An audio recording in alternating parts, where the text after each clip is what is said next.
Ah, a preview.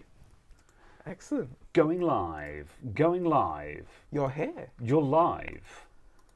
We're live even, perhaps, perchance. Maybe. Or perhaps I'm generative AI. It's true. There's no evidence that you're not an elaborate You can't generation. you can't see how many fingers I have. Yeah. It's not allowed. Show me your hands. Show me your hands. Anyway, yes, Circles within circles interlinked. Interlinked. Oh, no. Hello, everyone. How are we all? We are on time. How dare you make such a gag? We've never been late before. How dare you use previous performance to judge future outcomes? Yes. You're exhausted and all you've done is make a mess. Yeah. Very well. Well, I know that feel. I know that feel. What's happened to you today, Si? Hello, Matt Foster. How's it going? And hello, everyone else as well. Welcome to the Chat and Chill. We don't have anything specific lined up for today. We're going to chat and, I've got a couple of bits and pieces to do. I want to change a display on this laptop and stuff. And I was just like, oh, yeah, okay, I guess I can do that while we chat, you know. So, yeah, I've got a Xbox controller that I'm probably going to try and fix as well. There's also an Xbox Elite controller that's been sitting there for weeks, and I need to try and take that apart, and I'm a bit scared. So I guess I'll do it on a live stream. Haven't you done it once? No, I've never taken apart an Elite controller. All I know about them is that they're horrible to take apart. Ah, I see. Which is why I never fixed my one. Yes. I sent Also it back because instead. you could just get a refund on it. Yeah, that was an option for me. I need to get another one at some point. Yes. But, yeah, just... They're good, but they're expensive. Yeah, they're £100 now, I think. Yeah. 100, 110 well, now. Again, for Which is... Well, for a brand new one? Yeah. Oh, that's slightly less awful, I guess, but yeah. Still. Yeah. Which is okay, which isn't bad. Yeah. I think it's worth it, personally, if you play any amount of games. Just because the battery life is good, the Bluetooth is good, the not Bluetooth wireless is good. The fact that you can use it as a headset as well, if you want to. So you can have a little wired headset into it, and that will be a wireless headset then. You can do that off of a standard one, though, can't you? Yeah, but just the fact you have all of that, and it does it on Bluetooth. Yes. And I'm just like, this is good. Yes. I think that the problem for me is because I already have the wireless, because I already have the batteries and everything for and the wireless dongle for a regular controller. The Elite is less of a step up. Like if you don't have a controller at all and you need to buy the Xbox controller, the wireless dongle, and a rechargeable batteries and stuff, by the time you've bought the controller and the accessories, a little bit more, and you can just buy the Elite controller, and then you've got all of the perks of the Elite controller as well. Yeah. However, if you already have the accessories, you've got most of the perks, and the Elite controller is just a nice to have. And then suddenly the paying extra for it is less attractive. Swappable D-pad, swappable joysticks. I never swapped them. Force feedback triggers. Regular one has those. Does it though? Yeah. Ah, very well. Yep. I wouldn't know. I've never used a standard controller. I went straight from a wired Xbox 360 controller to an Elite controller. That would change an your Elite world. Series 2. Yeah. Yes. I went, from the 360. I can't remember what I did with that wired 360 controller. Because it still works. It's just an Xbox controller. So there's no difference between the 360 controller and the series ones in the sense of game function. Yeah, principally, yeah. I think I gave it to some kid because they were getting their first computer and were like, oh my god, I have to spend money on a controller. And I was like, aha! Merry Christmas. Here is a old and, oh dear, it's dirty. I will just clean this. That's the problem, is it was dirty in the sense of it being sat in a box for 4 years. Oh, okay. Not dirty as in played and used. Yeah, I mean, mine would be like that. That's the problem, is whenever I look at other people. This is why sometimes I don't hate people too much when their laptops and keyboards or mice are a little bit grotty, because No, hate them. Hate them all. I mean, I guess the difference is that as soon as I spot that mine is a bit grimy, I will clean it. Yeah. But yeah, oh well. TFT is waiting for GPU rehotting. It was a baseless. It was not an actionable threat. What? So yeah, TFT. Well, it started out. It started out with me getting nagged about not having scheduled the stream yet, and then both TFT and Floor Lamp were also like sort of no stream today, ha ha ha ha ha ha. And I was just like, I'm going to rehot your GPUs. This is a threat, you know. It's okay. There will be more GPU repair in the future. Oh, no, I'm not. I can't be bothered to edit that video. No, there'll be more GPU repair in the future. It'll just be done by Dave. Yes. There will be GPU repair on the channel, done by someone else. In all fairness, the only reason why that 980 didn't get fixed is just because we don't have the bits for it. Oh, yeah, absolutely. But, yeah. But that's kind of, you know, just the gag. Yeah, it's true. Yeah, well, yeah. I was about to say we'll get Muerto here eventually. Yes. And by we, I mean you. In the boot of a car. Yes. Caradog is a YouTube influencer because he's on YouTube and influenced me not to get an Asus motherboard. Exactly. There we go. Yep. See, now the important question is, what did you get instead? And are you happy with it? A Biostar, yeah. It's a good question. What did you get instead, Martin? These are the big questions. A gigabyte. Oh, there we go. That's this pleases the Caradog. Yeah. Yep. Anyone heard anything lately about Paul Daniels? Yeah, he's still about. He's been busy with stuff. I don't know what. I haven't asked, you know. Yeah, it's the last thing I saw was him replacing a screen on an iPad. Yeah. Which was a while ago. Yeah, I think he hasn't been streaming a lot lately. Yeah. I think he's just been busy with stuff and things, but at the same time, like, I haven't been in his DMs being like, bro, where you at? Because for me, I'm just like, he's probably got stuff to do and he'll be back when he's ready. Leave the man alone kind of thing. But at the same time... Also, this is the problem, is that part of me is just like, I'm never sure, like, I'm never certain if people want people to message them to check in and be like, yo, how's it going? We miss you. Or whether to be left alone, you know. I think it's always better to annoy them by asking and reminding them that they're appreciated. I suppose, yeah. Because the worst that happens is they go, I'm fine, I'm just busy, please don't talk to me right now. Yeah. However, if they're on the other side going, oh my god, no one wants to talk to me, what's the point? Why do I even bother talking to these people? Yeah. Because, like, for me, when I'm not around, it's because I'm just doing other stuff. I'll be around when I want to be around. That's the way I function. Sure. You know. But would you be annoyed by someone just going, oh hey, I noticed you haven't been around much. Hope you're doing okay. Ciao. I guess not. No.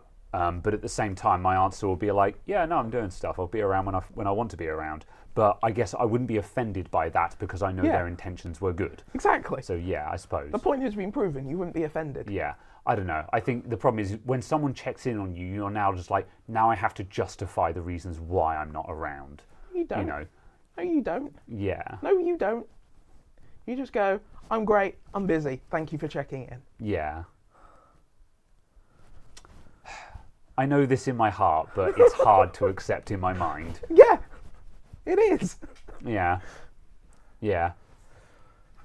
And I needed to say that to a friend the other night to be like, because I was talking to a friend the other night who has not been around recently, and I was just like, you know, for what it's worth, I have been thinking about you recently. I just didn't want to bother you when you had demonstrably taken a few steps back. Yeah. You know, and I think, and something that I meant to say but I forgot to say was, and for the record, like, you don't have to justify yourself to me when I'm checking in and saying hi.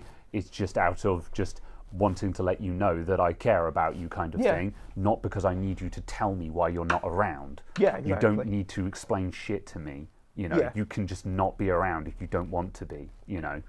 But yeah. Yes. Yeah. Anyway. Exactly. That just that thing of, you know. Yeah. Hello, Mike. We have a dedicated mental health channel on our Discord. Yeah, I think it's a tricky one, that one. I appreciate people who are willing to put in the energy for that. I'm not going to conflate a mental health channel with a vent channel, because I consider those two things to be different. However, like, vent channels are always a terrible idea. Never have a vent channel in your Discord. However, at the same time, though, yeah, I think if you've got the energy to do an actual mental health channel, then yeah, I think that's very good. I don't have the energy to give that the attention that it would require, which feels very selfish for me to say, but also that's the reality. Is that I can't take care of people. One has to look after oneself to be able to look after someone else. Yeah, most of my energy is taken up looking after myself, you know. And again, these are selfish things to say, but yeah. On the flip side, though, surely the selfish thing to say would be to tell everyone that you're always there for them and then never actually be there, and to have only told them for the sake of social standing and platitude. That's the thought, isn't it? My DMs are always open, you know. Just that supremely hollow phrase, which is not always meant in that hollow sense. Yeah. But yeah, I don't know. Yeah. I thought the mental health channel was Caradox DM. Do not. Yeah. We're talking a big game here, but don't come to me with your problems, you know. I know where you live. I will send them round. It will be padded. Anyway, but yeah. Hug your friends, people. Yeah, hug your friends. If nothing else, you know, just letting people, even if you can't solve people's problems, letting them know that you're rooting for them is something, I guess. Yes. Because for some people, they're not even sure if anyone's rooting for them. You know? Yes. Yeah. Anyway. Well, that certainly was a conversation. Yes. But yes, at any rate, yeah. I don't mean to say that in a dismissive sense, but in a sense of like, this is not going to be a conversation about mental health, but at any rate, it's a real thing and it's valid. So yeah, that's that. Yeah. However, yes, aside from that, I think Paul's just busy. I hope he's doing okay. I'm going to check in on him, actually. So yeah. Because the last time I actually checked in on him, I asked him for a favour. I basically said, "Hi, can you do a favour for me?" And his response was, "Hi, Graham." And I have a feeling that I should have opened with, "Hi, how are you?" before asking him for a favour. But the problem is for me, I'm a cut to the chase guy. I have no hello in my bio. I'm just like, cut the small talk and tell me what you want. I'm just imagining Paul Daniels being there, getting the message and just being like, Graham.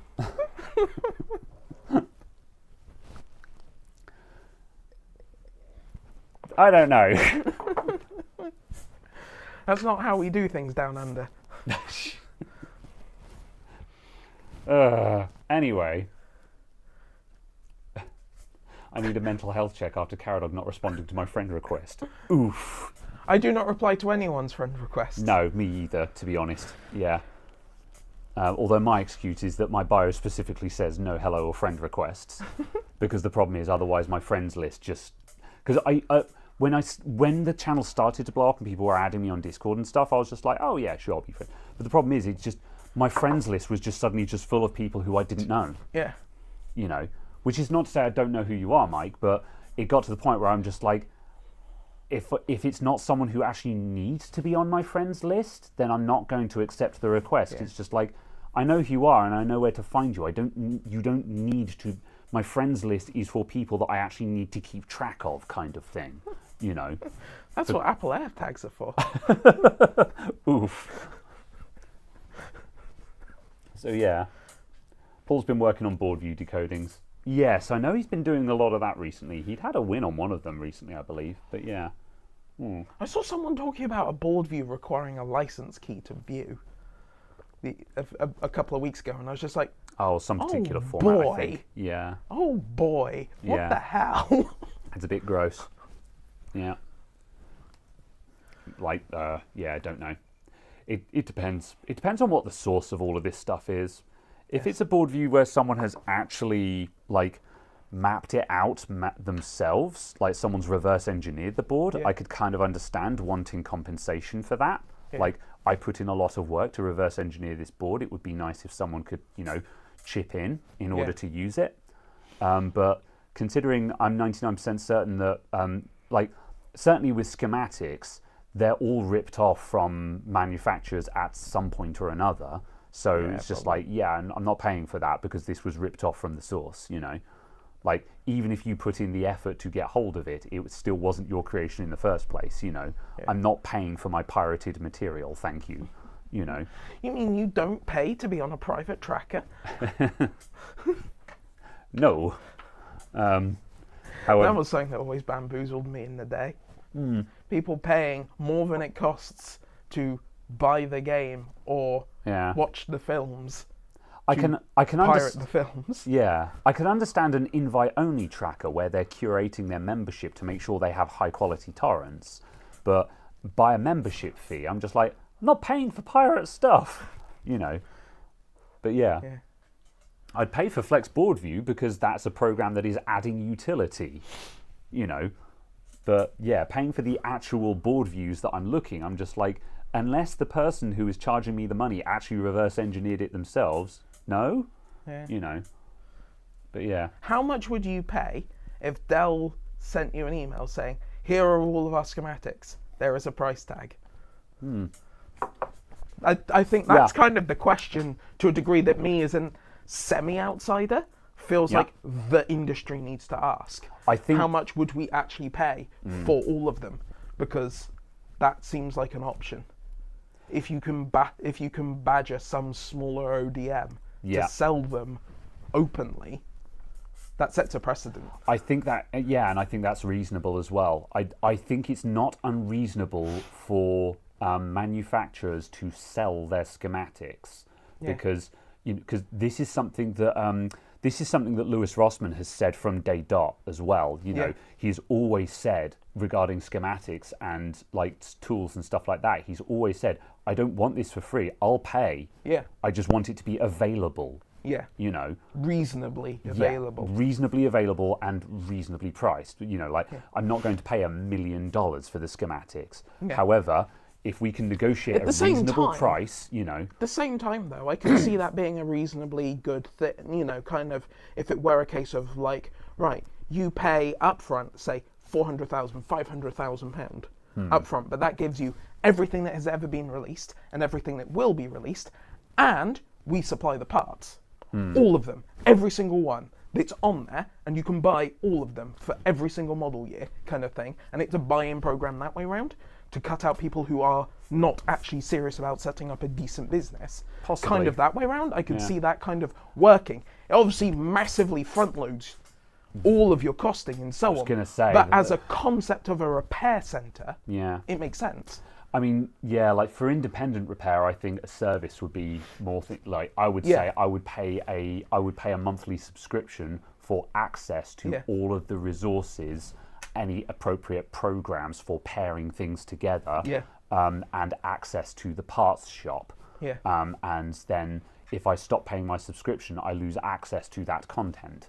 Oh God, just don't stop it from the pairing. The pairing no longer is paired because you have stopped paying. No, because that way we don't have to set a massive upfront cost because it's an ongoing payment. And it's just like, well, that's recurring revenue. Businesses love that. So that seems to benefit the business and it benefits me because I don't have that massive upfront investment. Yeah. So like, again, not that I've put serious thought into any of this, but like at face value, I'm like, well, that seems reasonable. Yeah.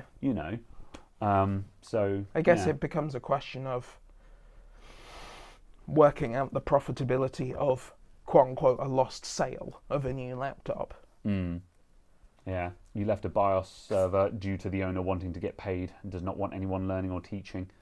Yeah, so again, it's just like that's kind of my point about paying for pirate materials. It's just like, yeah, if the owner the owner is basically saying like sort of, well, I've made available all of these BIOSes and stuff like that. It's just like, that just means you have a copy of all of this stuff, you know. I mean, maybe if the owner was themselves meticulously obtaining, ripping and collating and making a library of all of this available that is curated, and like they've got them all themselves and stuff, sure. But if you're obtaining them because you've got because all of your members are submitting them, it's like, well, again, you've not put in that work. You're just the man in the middle at that point. It's like, no. Having that system with a coffee cup makes sense. Yeah, sure. I think that's not unreasonable to say there's a tip jar if you appreciate me bringing these people together. Yeah. But yeah, actually demanding that as a service, it's just, once again, I'm not paying for pirate materials, bro, you know. Yeah. So yeah. And yeah, premium edits, clean ME and remove password only by him and nobody else. Yeah, that's a bit arsehole if you're not making it a community thing, you know. And like, I can understand for certain things charging for it. Like, you know, say you had something that allowed you to modify, 20, 30, and 40 series NVIDIA BIOSes that didn't get flagged and allowed you to set different voltage limits and things like that as a BIOS thing. That's kind of, likewise, a different consideration just because of the...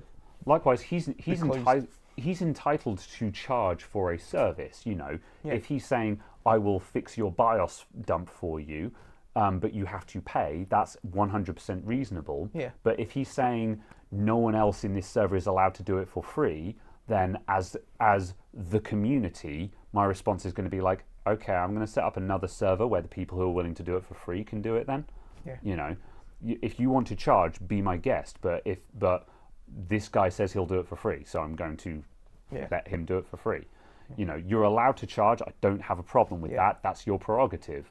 But if other people are willing to do it for free, then, or failing that again, if other people are willing to say, I won't do it for free, but I'll show you how to do it yourself, then that is something to be encouraged, you know. So yeah, mainly a YouTube channel telling you to go to his Insta or Discord for service. Yeah. Yep. No one's going to pay for a company to provide repair services to their customers. Yeah, yes. Right. Scanning through chats. Where is your induction hob? Well, I have also finished my coffee, I guess. Very well. It is down here. Oh, excellent. We're going prepared. to cook more cider. Yes, I was repaired. What are you implying? I was repaired. Prepared? Look, I'm still ill, all right. My brain is... I don't want to put a percentage on it, but it's not 100. My brain, it's filled with effluvium. Yeah. I'm nearly there. I think by the end of this weekend, I will be better again. Yes. But yeah, I've been off all week. Well, sorry, I've not been off work. I have been under the weather all week. My shading has been incorrect. It has been AI generated. I see. Is easy. We know.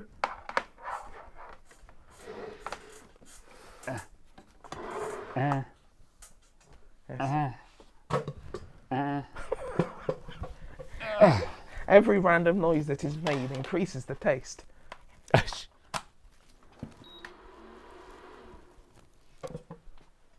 There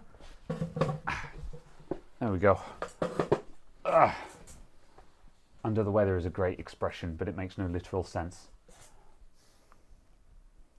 Isn't it also the case that one is arguably almost always under the weather, unless one is flying, and then one may be over the weather?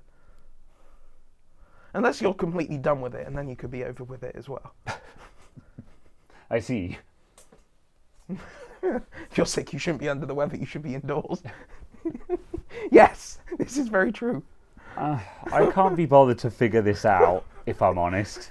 I'm going to do the thing. A train leaves the station at 11:42. No, it doesn't. Travels. I'm leaving. You've ruined it and I'm leaving.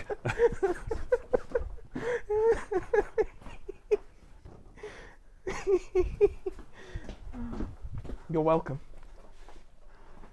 Train leaves on the HS2 line. Wait, no, it doesn't.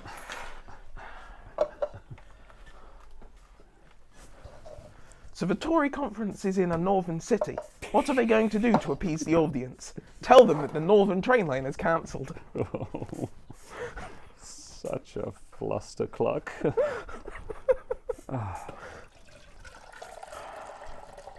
Strong and stable.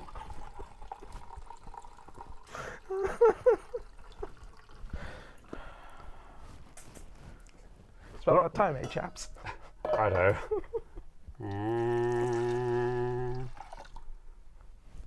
Indeed. Oh, it smells nice.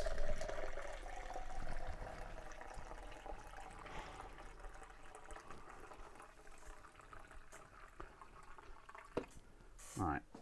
We'll have some cider, and then I'm going to start tinkering with the things that I've got in front of me at the very least. I'm going to throw this cider into this keyboard. How dare. Right, that can go there. Boff. This cider can become a power supply. What did we decide this was? Like, the setting 3 did we decide worked? I don't know. I wasn't paying attention to the settings. Okay, it's on 3. I just kind of went, Ugh. I see.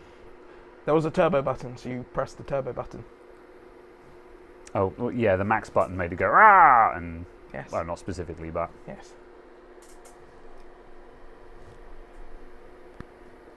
Okay. Yes. It's making weird clicking and buzzing noises now and then, but that's what it would do, I guess. Okay. Has an app-looking hot plate, looks hardly used. That's because this is the second time it's ever been used. It is a cider heating plate. Yeah. Yeah. Should we talk about we went over this earlier on, I asked you about it, but should we talk about updates to the wheel? The wheel, yes. Yeah. Just as an intro, because Yeah. that's what we were looking at last week, and it was just like I thought it might be interesting because I said to Caradog earlier on, I said, have you looked any more? Did you do any more with it, kind of thing? And you said, Yes, I have. I was playing with it a bit on Saturday night when I went home, and also I used it for a bit on Tuesday. racing wheel for people who are going the wheel. Yeah, It was okay. Separately, I think I need to play with like the throttle mapping for like the percentage throttle and Yeah. stuff like that. But also just a case of I was playing yesterday with a controller, yeah, and the handling system with the same lack of assists and so on, same Yeah. vehicles, feels very, very different on the controller. And like you can basically dump the throttle on the controller, and it Yeah. doesn't spin Squirrel. out and so Yeah. on.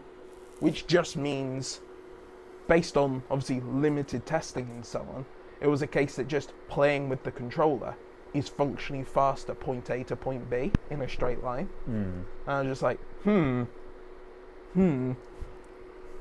See, under normal circumstances, I would say, to be honest, it's going to be just because you can just, just because you don't have to wrangle the thing. Like, but in a straight line drag race, that's what I mean. Oh, I see what you mean. Yeah, straight line drag race. Okay, yeah. It's faster because you can just dump the throttle and get to maximum power faster. Yeah. And just stuff like that. And I'm just like, oh, I need to learn Yeah. this and understand why and so Yeah. on for those differences. But with regards to like button mapping and so on, no. Nothing, because the issue that still seems to be there is that the buttons are buttons, not functions. Yes. And mapping the button to a function, you then can't map the button again to another function. You can only use it once, Yeah. but you might want 3 functions on that button, because in the start menu, I want it to do this, but when I'm racing, I want it to do this. yeah. You know, I want to be able to move forwards through menus with the A button, but then when I'm in a race, I want the A button to do something else, because I don't need to progress through menus Yeah. when racing. And it's the easiest one to access, sort of thing. So Yeah. it's annoying that you can't assign function by function. You Yeah. have to assign buttons, and just rotary switches aren't positional switches. They are button presses. Yeah, they are up-down button presses, despite having specific values Yeah. selected. Yeah. Yeah, like that seems to be the thing that that was the thing that I focused on in this conversation earlier on. That there are rotary dials that are, say, a rotary switch that goes from 1 to 5. So theoretically it can be in one of 5 positions. But the problem is that when you switch it up, it just does a rotary switch up button press, and when you switch it down, it does a rotary switch down press. So, for example, going from 1 to 3 is exactly the same as going from 1 to 2. It just means it did an up press kind of thing. Yeah. It doesn't know what position it's in at any given time. And going 1 to 5 doesn't give you 5 presses. Yeah. It doesn't give you 4 presses. It gives you 1. Yeah. So it may as well just be a button kind of thing. It's like, well, if it doesn't do that function, then why is it that shape on the wheel and stuff? So that seems to be just a case of that's where we're up to so far. Is we're currently trying to. So yeah, so I said to Caradog earlier on. I said, we need to we need to try one more game that is an ideal situation for it to give it the benefit of the doubt, and then we need to take all of these problems that we've discovered, talk to someone who knows these systems back to front, and say, look, this is what we've discovered. Yeah. Does this scan? Is this correct, or have we just massively misunderstood this? Yeah. And if they turn around and go, yeah, no, that's how it's supposed to behave, then our response to that is going to be like, well, that's stupid, Yeah. Whereas if they turn around and be like, no, you've done this all wrong, our response will be like, okay, well, that's good that there is a solution to this. However, it's really not clear how you're supposed to set this up then, because we couldn't figure that out, So that's kind of where we're up to with that. Yeah, exactly. So how strong is the cider? This one is I'm going to guess it's a 4. 4%. Yeah. We've got some small bubbles coming up on that. I think that's nearly there. I'm going to give it a little bit more, because last week I thought it was just a little bit, it wasn't quite warm enough for my taste. It was exactly on drinking temperature as soon as it came off, and you kind of want it to be just a bit too hot, just so you can ease into it, I think. I have my drinks much colder than most people do. Oh, fair enough. So Well, my preference is neither here nor there on that front. I'm just like, oh good, this isn't fridge temperature. fine, I'll serve it up then. Yeah.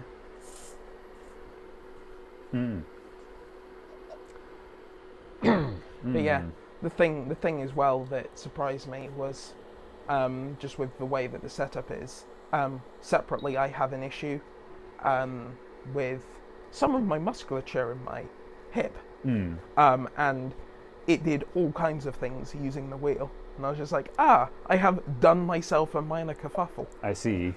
So yes, I will probably have Pause. to pause using it for a while, and fix myself. I will have to be fixed. I need to stop being old. I've had the problem for how long have I been driving? 16 years? I've been driving 16 years? No, that maths doesn't work. 14 years, there you go, I can maths.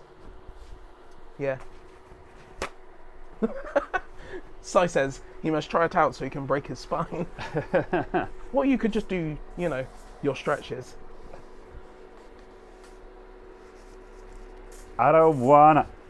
Let's see. Galvani says, "Hey, I got an Oculus Quest 2 for my kid this Christmas. Care for some advice?"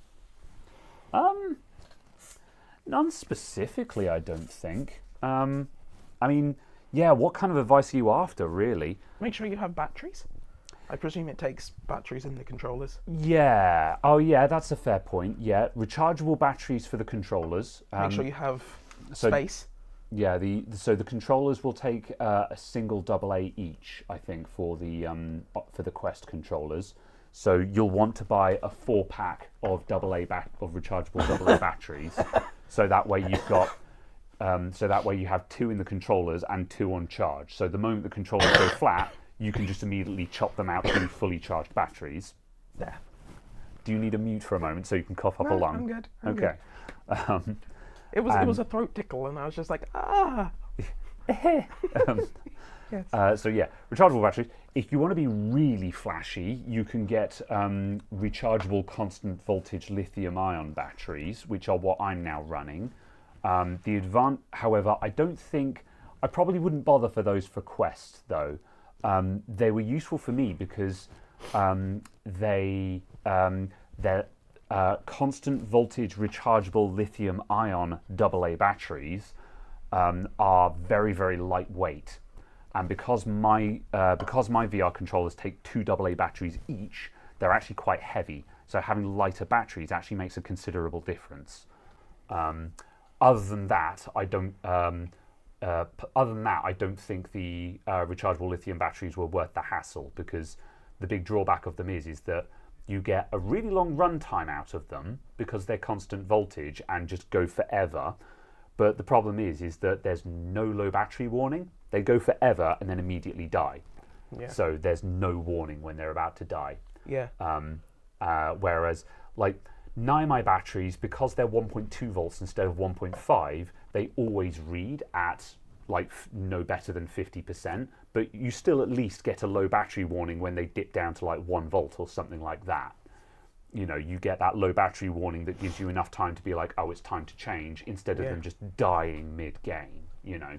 Yeah. So The other thing as well is having the actual space to play it. And yes, having a space to play. For a VR space, something that I really recommend, which is what I've done as well, is these days I have jump on Amazon and look up gym mats and buy a 30 pack of those jigsaw piece puzzle gym mats. The 30 pack is enough to cover like 3 meters square or something, so you can make that into a rectangle shape, and that for me gives me a decent play space, and it gives me like a half meter boundary around the mats and my actual hard limits. So now it means that I don't have to have the Guardian visible anymore, because when my foot goes off the mat, I know I'm about to hit a wall. And also because they're soft now, it's comfortable, because I've got very hard flooring in my, well, I have carpet, but it's industrial carpet, so it may as well be concrete. So yeah, the mats are very comfortable to play on, and also they've got just enough slip that it's comfortable to just swivel on in my socks and stuff like that. And I found that to be a very comfortable play space. The other thing as well is, if you're getting it for your kids, look at what games are available for it, and make sure you have an account, a Meta account or whatever it is account that you need, that has a credit card on it, that you can buy games on, and so on, so you're not spending hours and hours downloading stuff, installing stuff, and so on, so people can just unbox it and play. Yeah. Because you've already set up the account, you've already put in the credit card info, you've already bought the game you want them to play, you've installed the game you want them to play, kind that's of thing. it. I can't make a lot of recommendations on games straight off the bat, because I don't play a lot of VR games, certainly not that are kid appropriate, because I'm mainly VR chat, and Beat Saber is an easy winner. Just buy Beat Saber, you know. It's still like 30 quid, which is ridiculous, but just buy it because it's fun. Yeah. Or failing that, Synth Riders is an alternative to Beat Saber. Yeah. I was trying to remember what the one hell that it was Slink called. plays, however, that also one though, dancing game. Yeah. Then I guess the other question is, you need to decide if you're going to try any PC VR over Oculus at any point, in which case you'll want to buy a link cable, or failing that, you might want to consider. I would also like the other big drawback as well is just batteries for the headset, and I think for that, rather than buying a battery pack that goes on like the back of the head or anything like that, I would consider just having a nice 90-degree right angle type C cable, so you can have a power bank in your back pocket for boost power. So yeah, I think that's about all I can suggest off the top of my head. Yeah. So yeah. But yeah, the usual thing of, because it's Christmas, just kind of make sure it's prepared the day before, kind of thing. Yeah. Just so they can start playing it. Given the world we live in of firmware updates and game installs and game updates, you don't want them being really excited opening it and then sitting on the loading screen for 4 hours. Yeah. Resident Evil 4 VR? I Yeah. didn't know such a thing was a thing. There's also I should Resident definitely Evil get that. Village, Resident Evil Village VR for Yeah. something. So yeah, Don't know how interested I am in the modern Resident Evils, but Resident Evil 4 is a good game. I have played none of them Yeah. ever. The modern ones are a bit sort of like, okay, you know. But Resident Evil 4 is a classic. Yeah. So yeah, I would definitely enjoy playing that in VR. But also, yes, as Quentin says, not sure I class Resident Evil is kid friendly. Yes, this is true. This is also true, yeah. Be entirely aware that they are horror games. Yep, yep, Do not scar the children. yeah. Right angle adapters are available, save buying a whole new cable. Yeah, that's not a bad thought. Although, to be honest, I'd probably buy... Yeah, I guess it might be worth having one of those as well. Like, for me, if I were buying a Quest 2 or a Quest 3 tomorrow, I would want a 5-meter. I would want a 5-meter Thunderbolt cable. I say Thunderbolt just to make sure that it's actually a decent USB Type-C cable with the 90-degree connector on it, just so I could have it connected to a PC for PC VR as well. So again, it's a question of whether that's the thing you're going to do, or whether you're going to say nope, just standalone only. You know. Although also though you can do wireless link with Quest, but I've never actually used a Quest, so that's the problem. Is I know that these things are possible, but I've not done them myself. So yeah. Yeah. Mm. If you're in the room with your access point, the wireless latency on the streaming for the Quest and stuff is apparently functionally imperceivable for normal people. I know a few people who run wireless Quest setups. Yeah. Because you'll basically want to be in the same room, from what I understand. Because for a lot of people, it's FrankenQuest is a very, very valid setup where you've basically just stripped down a Quest, taken off anything that doesn't need to be there to reduce weight and stuff. So you just have what is effectively just a wireless headset that just passes through to your PC. Yeah. And yeah, that's a very valid setup for a lot of people to get as much of a lightweight wireless setup as possible. Yeah. Is your HP headset heavy? The problem for the industry. I'm not sure. I haven't looked at the numbers. Just because I found that entirely forgettable. Yeah, I didn't find the weight to be a particular Completely problem. irrelevant. But also it depends on whether you're trying to imagine a world that could be.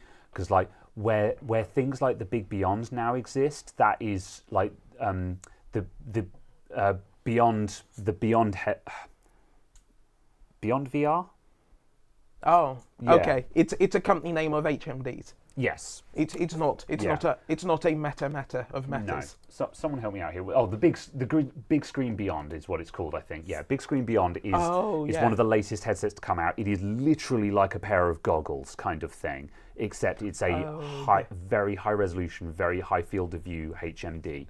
And like the big advantage is that it's just a cracking good HMD in a very, very thin profile. The downside is that it's nothing else. It doesn't come with controllers or headphones or anything like that. So it's supposed to be part of a custom setup. However, with that, you can get something that is actually truly futuristic goggles type setup. Because Does it link in with Steam VR? Yeah, that's right. Because there's a lot of people. I know people who quite happily sleep in VR, in VR chat and stuff like that. And for a lot of these people, I'm just like, I don't know how you do it with a VR headset on. Just because even if I lay back on something, I'll feel the headset lean into my beanbag or something like that, and I'm like, got to sit straight, otherwise I feel the headset getting pushed off my face, kind of thing. So I'm never sure how people actually sleep in VR, but I've seen people do it. With a hot mic, I'm sure. Yes, yes, yes, literally. Because I go to VR chat meets on Friday nights, and the meets last for 5 to 6 hours plus, and you don't necessarily have to be there for the whole thing. Obviously, people come and go through the night, but it is a two-stage meet. There's a European meet, and then later on, the North American meet kicks in, and that's when it gets super busy. But some people will show up for the Euro meet just to hang out in a quieter, more chill meet, and then they will just pass out for a few hours and then wake up for the American meet to start up. And you will have someone who is just in a corner with a hot mic snoring, and that's the point where people will start getting pens and just start drawing all over them, you know. But it happens. People do it. It's real, and it is one of those. It is just a bizarre thing. God, reminds me of incursions. Oh yes, Downtime is 59 minutes. Yeah. That gives me 50 minutes of sleep. 8 minutes of toilet.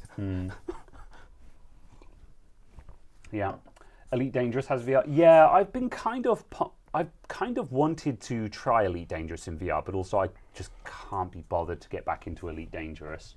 Yeah. So yeah. Right. Aren't 5-meter Thunderbolt cables fiber optic and seriously expensive? Probably. So like maybe not Thunderbolt, but I mean, I guess what I'm saying is like, for example, this camera here. To get anything over 5 gigabit. Yeah, probably. Fiber optic. Yeah, like I mean, the cable I've got on this bench cam here is 5 meters long, and it's a 5 meter Type C to Type A cable. Yeah. And this was sold as a Quest cable, and again, it has a 90-degree connector on it as well. So this is an example of what I would buy, and it's a nice thick cable, so you know it's probably fairly decent and provides a good signal. Yeah. And it's a nice braided cable and stuff, so it doesn't tangle and snag and such. Yeah. So like this is the kind of thing I'm talking about. It probably doesn't do Thunderbolt speeds. It probably tops out at like 5 gigabit absolute max on a good day, but it would be good enough for PC VR. Yeah. So the fact you can do that over 5 gigabit is impressive. How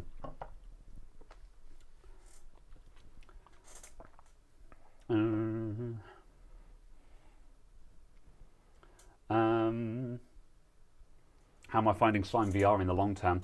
Still very good. Like my Slime VR setup is very tightly set up. I've put in the time to tune it. I've still got some slight proportional issues. There's a known issue with Slime VR that happens where for example, if I'm standing up like this and I bend over like that, the hips of the model and the legs will lift up off the ground slightly. It pivots slightly, and that, yeah, it's only by a little bit, but you can see it if you do particular movements, and that's a proportions issue, but it's also one that's extremely difficult to tune out. It's very, like, I keep saying to people, I'm just like, we know this is a fault. What do I need to change to fix this? And they're like, just fiddle with the proportions. And I'm like, I have. Which number do I change? And yeah, so I still need to put in more time to figure that one out. Other than that, my setup has been very good. When I'm at VR Chat meets, I have on several occasions I have flexed on, like, there are lots of people there with Vive setups, and I can very easily flex on them, and like I can do very specific complicated poses, and they're like, oh yeah, no, I can't do that, and other people have been like, wow, that's really good. But also I've seen people at setups who have slime sets that they've purchased, because there are a couple of sellers that advertise prominently in Slime VR. They build slime sets and sell them, and some people have bought those sets and just had bad experiences. I've had some people show up and been like, "Oh, I hear you have slimes. Can you show me how to get mine working?" And I'm like, "Okay, show me what you've got." And they turn it on, and they they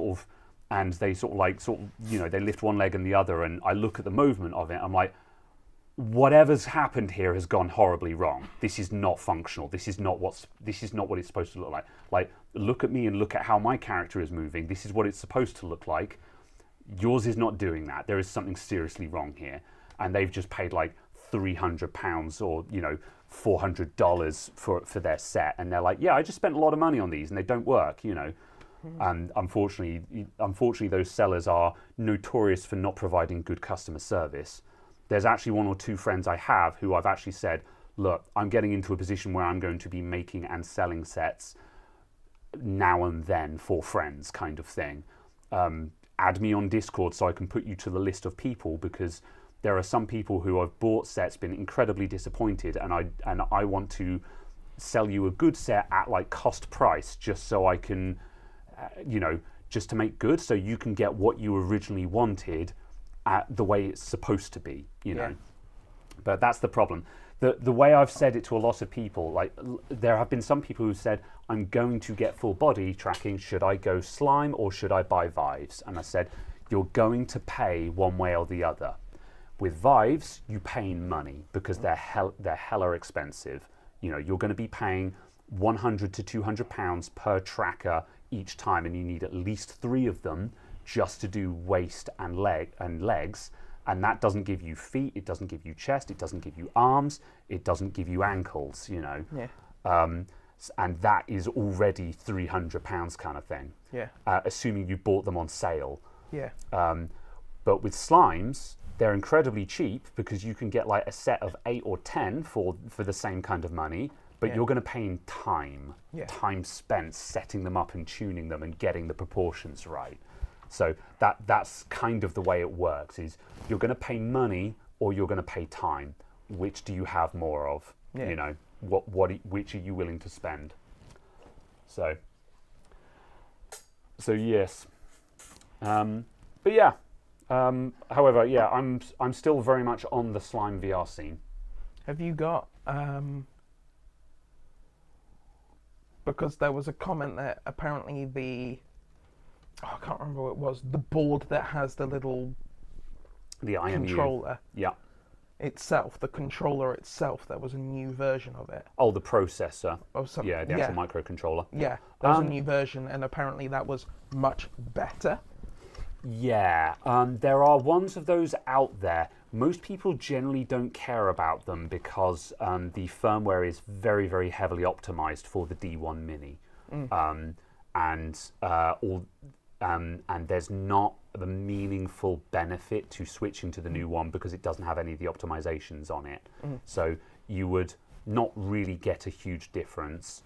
Most people who are going to go into the trouble of trying to get a benefit will usually build Cheesecake or something like that, which is a slime variant where it's a heavily cut down board where they've just taken all of the bits off of the D1 and stuff like that. That's what most people do. The other thing as well is that the benefit that you'd be going for is power saving. However, slimes already have a really good runtime on them, so most people don't really care. It's extremely easy to get 10 hours runtime out of a slime tracker. And so it kind of begs the question is like, well, we already have 10 hours easily from a typical slime tracker. We don't need it to be any longer than that. It's like, and if you really want to, it's not. You can make your tracker slightly bigger and to fit an 18650. Now you can put on a 3 amp hour cell and have 30 hours runtime. We don't need them to be any far better than that, So it's like, it's theoretically possible, but most people just don't care, basically. I guess it's a question, obviously, not knowing how new the one that's currently used is. Is it a case that the one that's currently used just won't be made in 2 years' time? Yeah, that's true. And in which case, the new one probably works just fine. There's just currently no benefit. But it was just kind of a case of... Yeah. I was wondering if it was one of those ones where it's just like, we've released a new chip and the old one no longer made. Haha, tough luck. Yes. No, thankfully that's not not the case. It's just at the moment the D1 Mini is extremely cheap and you won't get any benefit from going to a more expensive one. So... Fair. Are you going to swap a screen? Probably. I'm going to carry on sipping my I'm enjoying. I'm sipping and enjoying at the moment. I'm going to sip my enjoy. Yeah. However, I am going to read through the chat. Excuse me. Very well. This is my reading noise. What are our thoughts on the new Intel Core Ultra CPUs? Is that as in like the naming convention or just like 14th gen and the potential 15th gen onwards? The new mobile processors. Is that the new Core Ultra CPUs? Yes. I don't know anything about this. Meteor Lake. Yeah. Okay, very well. It has been described by at least 2 people reviewing it as the next bulldozer. Oh no. That bad, huh? So, yeah. That's pretty savage, you know. Yeah. 'cause, like, So apparently it was supposed to be brand new process, entirely new architectural sort of assembly and so on, because it's the one that's using Foveros tiles. So it's made up of tiles, like AMD's chiplets, but somewhat more advanced. yeah. And more expensive, and more power hungry, and slower. Good job, Intel. Yep. So yes, but basically it's a case of it allows them to package stuff made on Intel 4, TSMC 7, etc., all onto one processor. Yes, that makes sense. That's something that Intel have been working toward for the past few generations now. So yeah. It should be slightly faster, anywhere between 0 and 1%, I see. and may offer up to double the performance of integrated graphics from 6 years ago. I see. Yeah. This is Intel's marketing slides. Oh god. Oh boy. So just So we're talking like.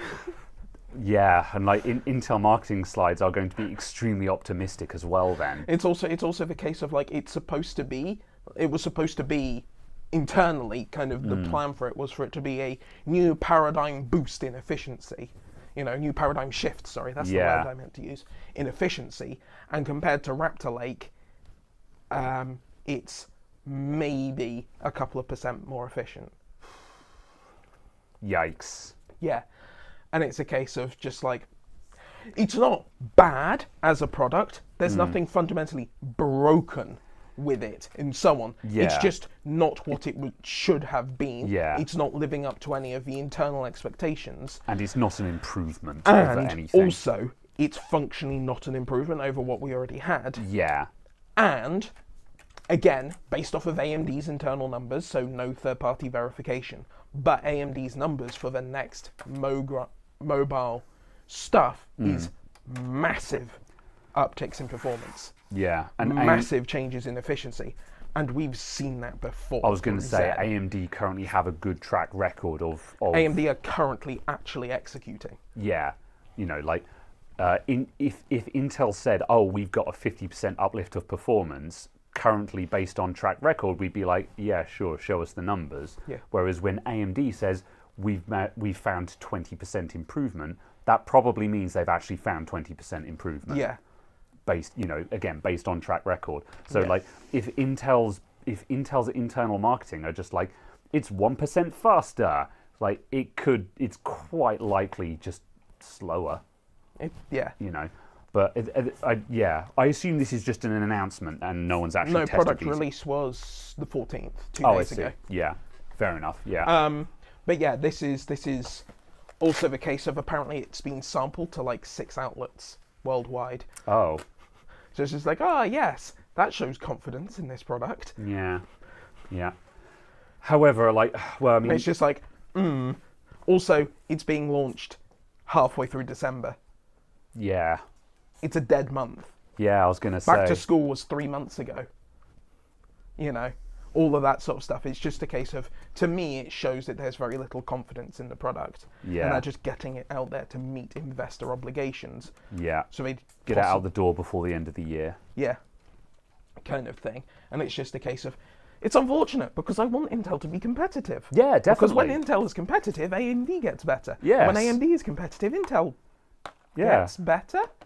Let's remember, everyone, whenever any credible, YouTuber /influencer / whatever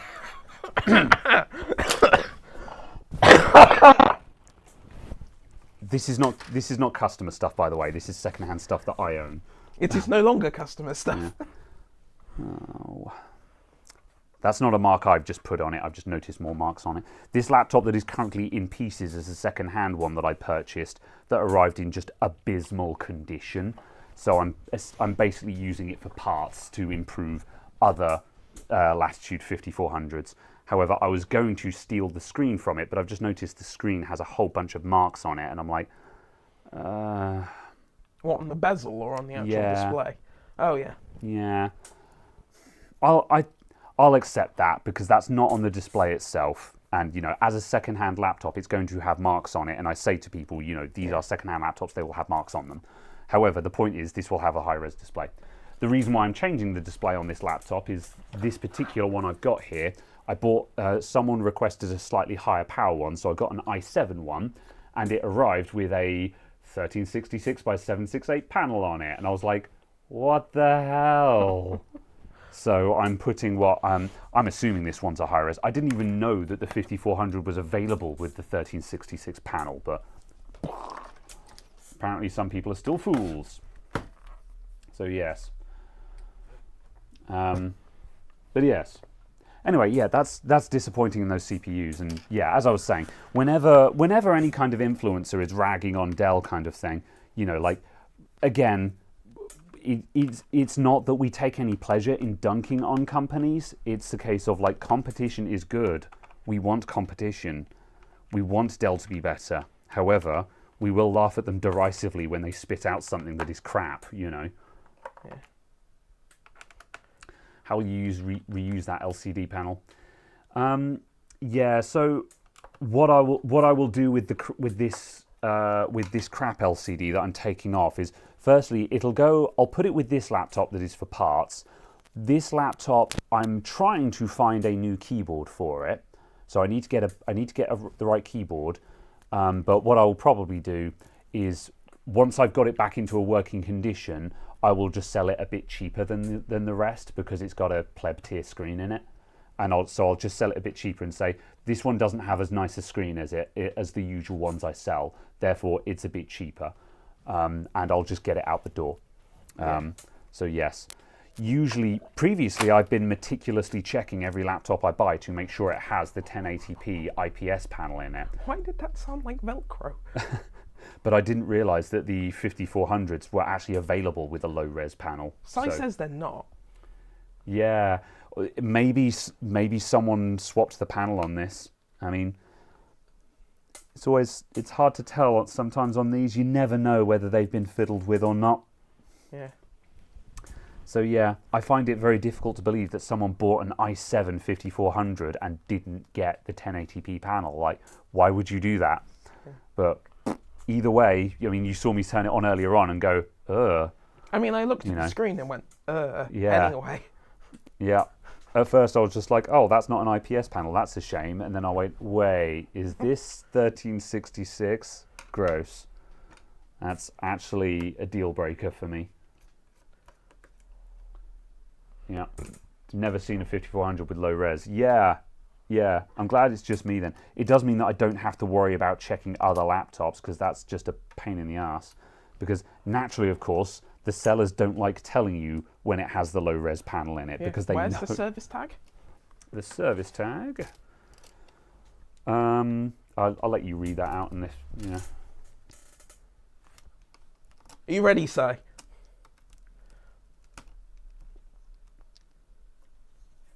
Are you ready?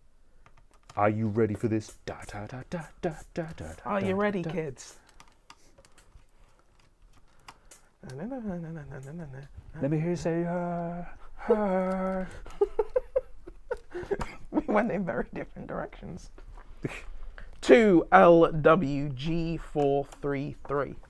Are you ready? Yes, you're ready. Whoops. 2LWG433. There you go. Someone knew where we were going. Huh.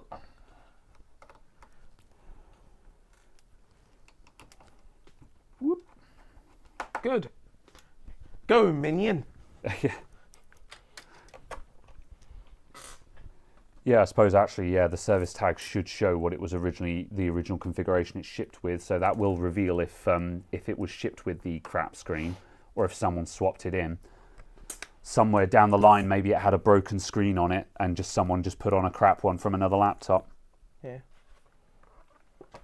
Who? So what is the connector is capable of doing basically anything? Yeah, These days. these days everything is EDP now, and that can do, I presume, up to 4K 120 like DisplayPort. probably. So yes, But it might not actually function with that motherboard. yeah, at the very least, if it has EDP, it's certainly capable of doing just not shit tier resolutions kind of thing, as opposed to the previous standard was LVDS. Yeah, LVDS. Yeah. And for that one, there were multiple lines in the wire, and cheap laptops that shipped with 720p panels usually had half the wires missing in the display cable. So if you wanted to put a high-res panel in, you now needed to find a high-res display cable as well. Right. And that meant that what could have been a cheap upgrade is now difficult because you can't find the high-res cable, and the high-res cable is extremely difficult to find because no one says what kind of cable it is when they're selling the cable. They just have a cable. Yeah. And if it's a laptop that was mostly sold, with a 720p panel, most of the examples of it in the wild are probably also the 720p cable. So you're going to have difficulty finding the high-res cable as well. And this is why upgrading the screen on your laptop most of the time was just not viable. Yeah. But these days everything is EDP, and you probably can. So the vast majority of laptops, if you have a crap LCD in there, there is a very good chance that you can find just a better LCD that fits your laptop. So I could, in theory, put any EDP display that's the correct physical size. Yeah, that's it. If we open up this display assembly, although this connector here is proprietary, the other end of it will be a standard connector to the display panel itself. So any panel that physically fits inside this display assembly should theoretically function. But also, yes, as Arnold and Sai says, it's 768p from the factory. Oof. Yeah. And it was a custom spec job. Yeah. Yeah. God, that's obviously just someone who was just like, i7 equals better, and was just like, yeah, I've got an i7. How many of them do you think are corporate purchases where they're just like, the specs say it must have an i7, it doesn't say the screen needs to be legible? Yeah. That much being said, this one I bought from a private seller on eBay. This one didn't come from a refurb company. So, of course, it's entirely possible that the person I purchased it from was the original buyer of the laptop, and they were just a gung-ho, I'm going to buy a Dell Latitude because business class laptop, and I bought it with an i7 because bigger number is better, but because I'm a pleb, I didn't spec it up with the not crap panel. Yeah. And so I just had this pleb tier panel. And yeah, and it's worth being a snob about these things because the 768TN panel is genuinely awful, and just I got angry about a HP laptop that I had in this week for a data transfer from an older HP. Just someone came in with old laptop and a brand new laptop and said, "Can you transfer the data?" "Sure thing, sir." And it had a 1080p panel, but again, it was like some garbage tier TN or VA or whatever. And just it looked so miserably washed out. And I put it side by side with one of the Latitudes that had an IPS panel in it, and just the difference in display quality was stark night and day. And it was just like this cheap bought from eBay for a few £100 laptop has a display that just blows this one out the water, and this is a brand new like £400 or £500 laptop, and it's just. Displays are so important because, a lot of HP especially are some of the worst offenders for this. Will quite happily sell you a laptop with a garbage display. And just a lot of people just don't know what a good screen looks like. It's very depressing. Yeah. Eh. And it's difficult. It's really difficult because no one seems to review laptop displays.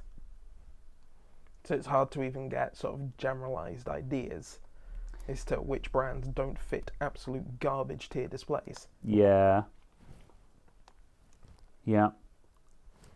I mean, it's worth noting, I've no idea what Dell are putting in Inspirons these days. Yeah. Because it's been a while since I've purchased a brand new Inspiron. Although that much being said, I'm fairly certain the last couple I've purchased, maybe they didn't have IPS panels in, but they certainly weren't. Could you pass me those tweezers? I'm fighting this antenna connector. Maybe they weren't IPS, but they certainly weren't heartbreaking like this HP laptop was, you know. Because, like, you know, there do exist TN and VA panels that are not awful, you know. Just because it's not IPS doesn't mean it's garbage. However, IPS is one of those, if it's an IPS panel, it's going to meet a minimum standard kind of thing. A crap IPS is still fairly decent. Whereas for like TN and VA, it has to be really good or it's going to look washed out and horrible, you know. Yeah. You got burn-in on your LCD. Burn-in on LCDs is real in some instances. It is something that is seen on, but I don't know the rules for it. You know, there have been LCDs that have been known to have what appears to be the burn-in effect on them. For example, one of the biggest examples of this was the early MacBook Pro Retinas with LG panels. The LG panels had weird ghosting on them. I think ghosting rather than burn-in was the better term for it because it's not burned in. It's just ghosting where the pixels don't shift properly. But they haven't been permanently damaged in a way that burn-in permanently damages stuff. Because burn-in implies that is permanent damage that will never be fixed. Whereas ghosting is where there is just an after image that will shift if you exercise the display, but can just sometimes leave a lingering image. And yeah, the early MacBook Pro Retinas suffered from this if they had the LG panels, whereas the Samsung panels didn't have this effect. So it is a real effect, but I don't know much about it. So I don't know whether that really how much this happens on just other laptops these days. Right.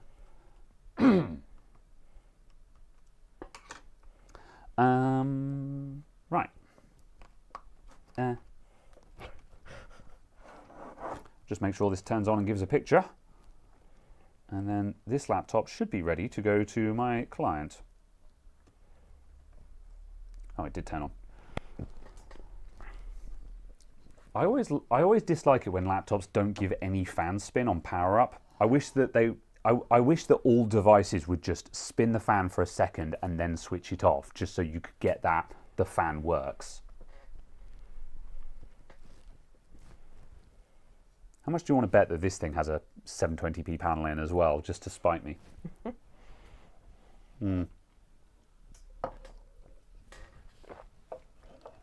At that point, surely you should just replace, refund it and just be like, no, this is garbage.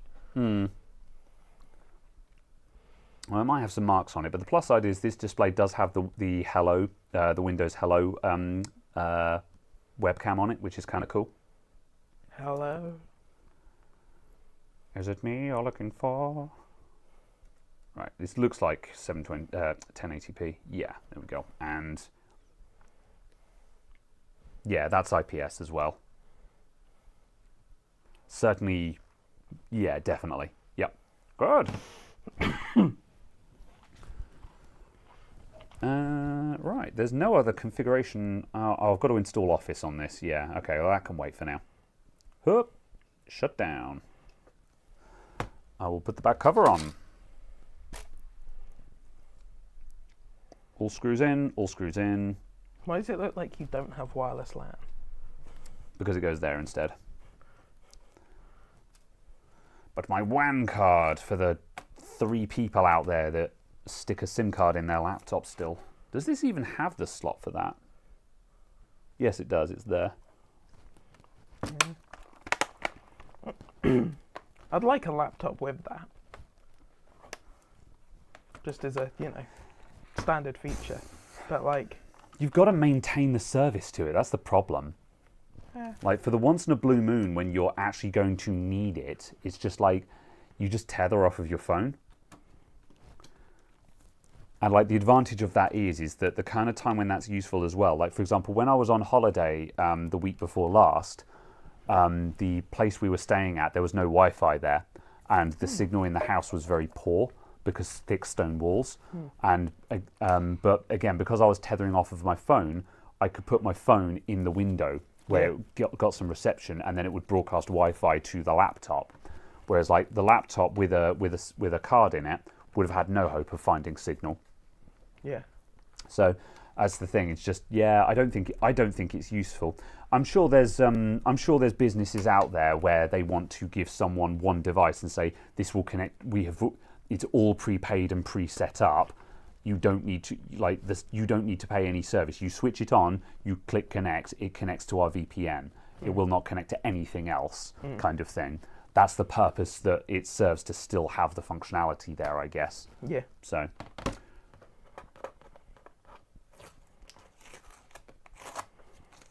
It does amaze me the number of people who we have come to the office to demo stuff who turn up with a laptop, ask to connect to our Wi-Fi, load up their like stuff and the things, and they're not connected via VPN or anything. And I'm just kind of like, okay. Yeah. I hope their authentication is good, yeah. It's like, I realise the kind of actual likelihood of attack is reasonably low, but it seems weird to leave yourself so open. Yeah, the cost of failure is extremely high. It also just seems weird to have a openly accessible thing with your private stuff. Yeah. It's a lot of faith that the system does not have security holes in it, whereas if you VPN into a private network and the demo is not available outside of the internal LAN kind of thing, at that point, the demo doesn't need to be secure anymore because now people need to break the VPN system in order to access it, and now you've made the barrier of entry that much higher. Yeah. Because as long as you're using a sensible modern VPN system, that's not something that's realistically going to get broken unless you have an astronomical threat profile. Yeah. I don't know. It's just kind of a fact of just connecting to some random person's network with your work device. Right. Turner Gaming, thank you for the $5. Good afternoon. You'd like to add to the cheap LCD discussing? Even cheap OLED displays are decent quality and have decent resolution and FPS. They do. Yeah. Although there aren't that many. I was going to say there's not that many monitors. cheap ones though, which is the problem. Still waiting for those to come along. Yeah. So and I think we talked about this for a while back, but I don't know how far away we are from getting like a 27-inch 1440p OLED for £500 or £600 or something like that. Yeah. I don't know if we are. I don't know if we'll ever see a 1440p one. Yeah, I think it will probably be 4K. Which wouldn't be unreasonable. Because that's what we've already got, is 27-inch 4K. Yeah, and I'm okay with that, to be honest. Not because I'm bothered about gaming in 4K, because remember, you can always game at a lower than native resolution. But 4K on the desktop would be nice, because then you can have display scaling turned on. Yeah. And display scaling is really nice, because then you can actually get that nice crisp text and stuff. Yeah. Because, I've noticed that these 14-inch laptops at 125% are really nice to use. And that's just 125%. It's just got that little bit of scaling, Yeah. that just makes everything nice and clear. It just makes the text a lot easier to read. Yeah. Bad display scaling is still really bad. This is true. I guess you need to get... But like 27-inch 4K You basically just need to, be using Windows 10 or newer, and the Yes. display scaling is fine. Yeah, especially because also, like, I think 4K at 27 inch, you could probably run that at 150%. Oh, well, no, you probably run it at 125%, I suppose. Yeah. Because, yeah, I guess you'd run that at 125%. It's still good though, yeah.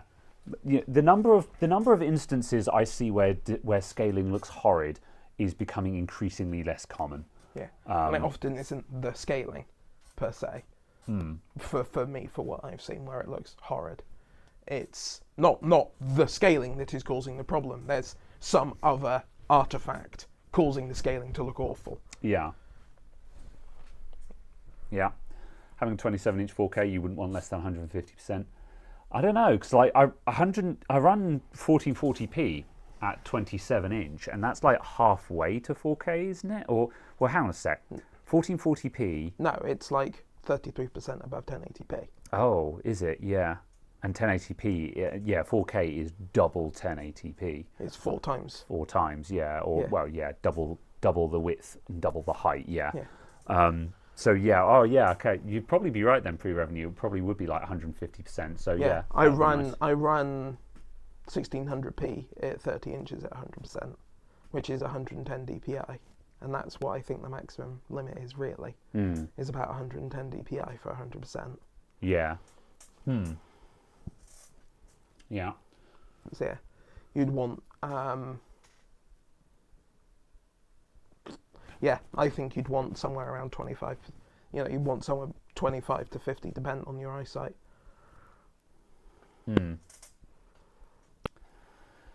So it says a VPN, which one?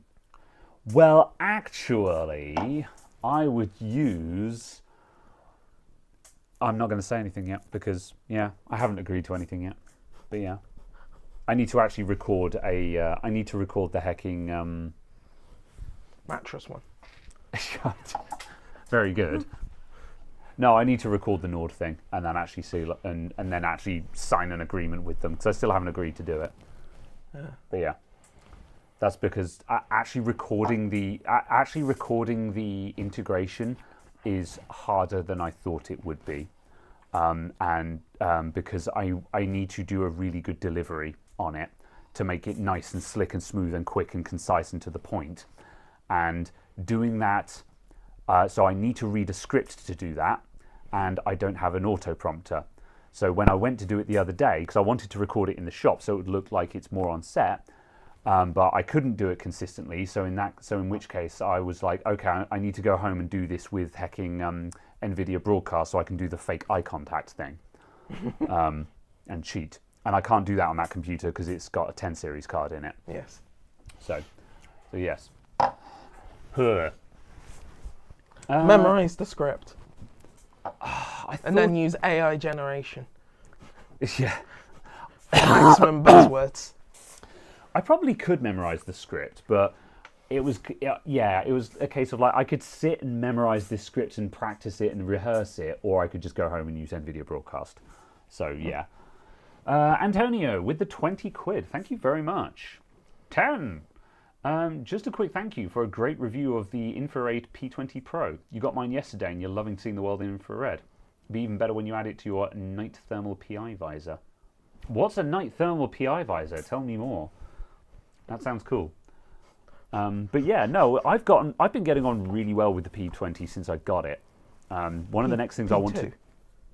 yes, sorry, the P... yeah. You have a the P2 P2 Pro, yes. Oh, is the P20 Pro a separate one, or did you mean the P2?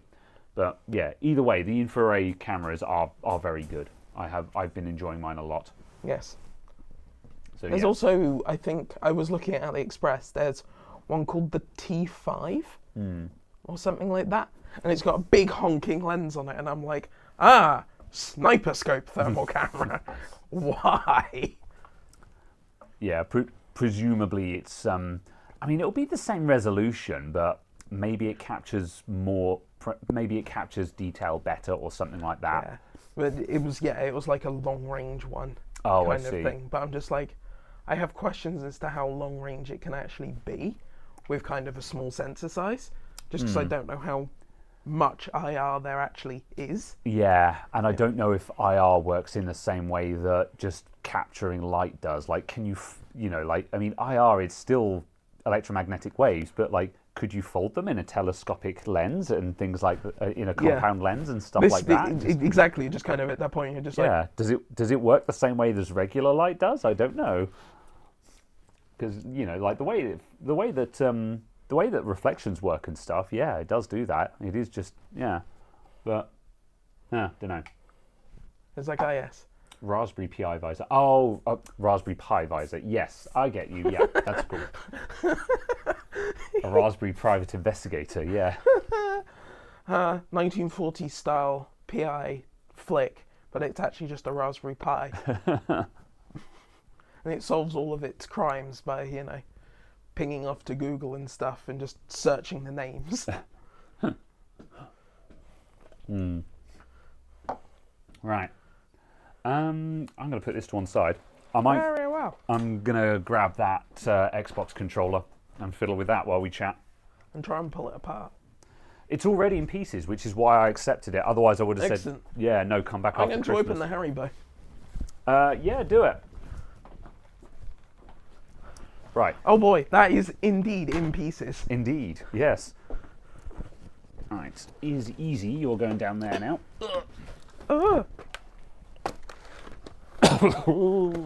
Cough, wheeze. Whoop. Yeah. Right.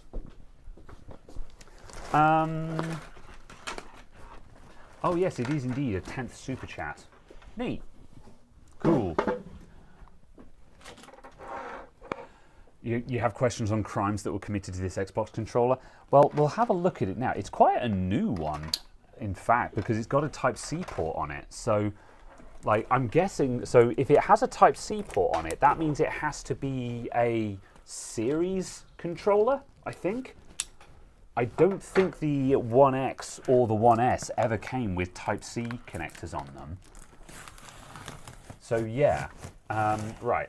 Let me get on the overhead camera and we can start doing stuff. Ah! It's the little ones. Yeah, they're Tangfastics. Fangtang sticks. Or something. Is that a brand of laptop? Probably. Right, turn off preview. Let's see. This is my Fang Tao. Oh, let's see. Bench cam with face.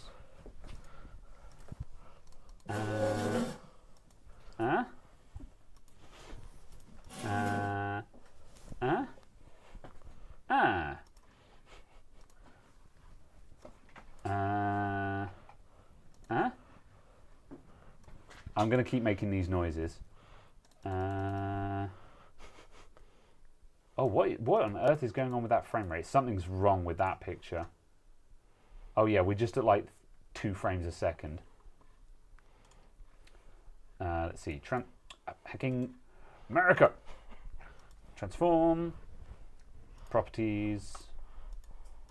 Please give me 1080p and match output FPS. That's better. Huzzah! That's the FPS test. That's how we do it. You got to wave your arm. Bam. Good. Yes, Haribo courtesy of Quentin Stevens. Thank you very much. All right.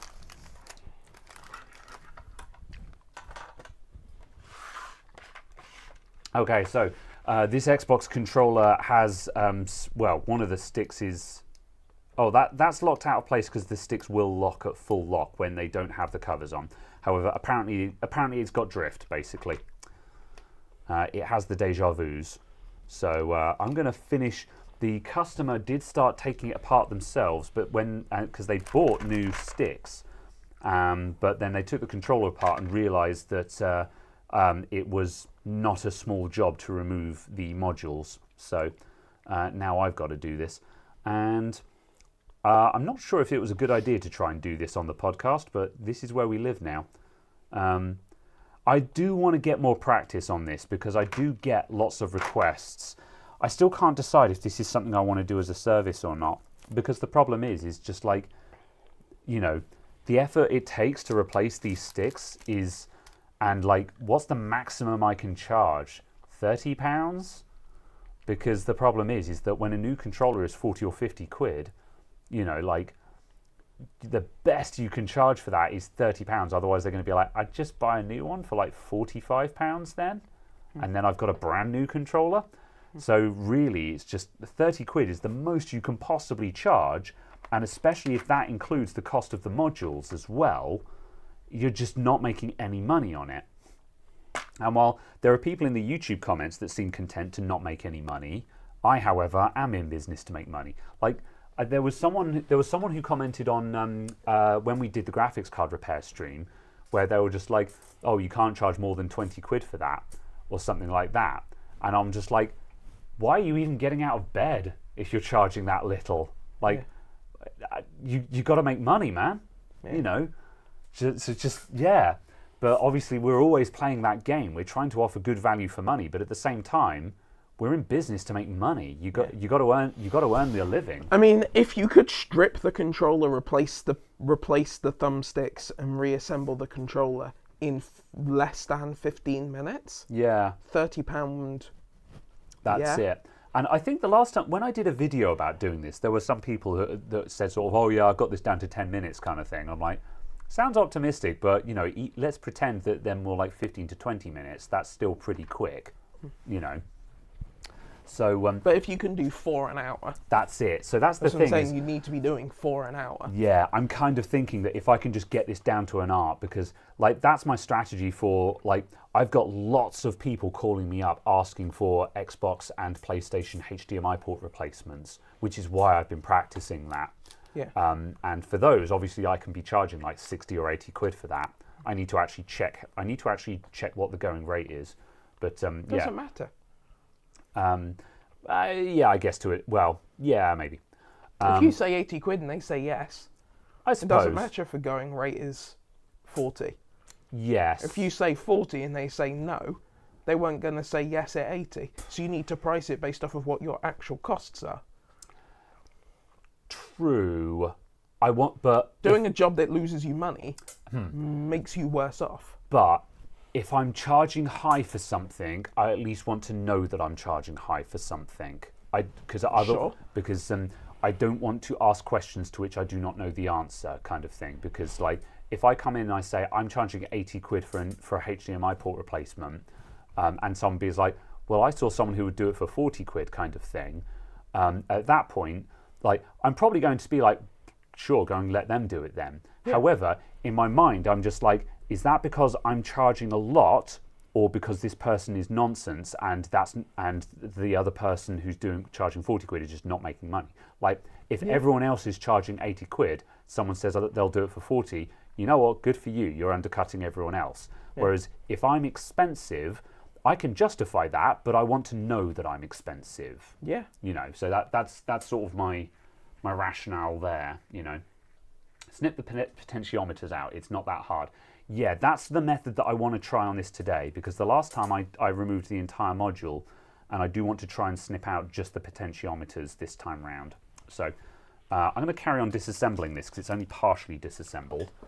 I'm going to get a soldering iron so I can just remove the remaining bits. I need that and that. And that.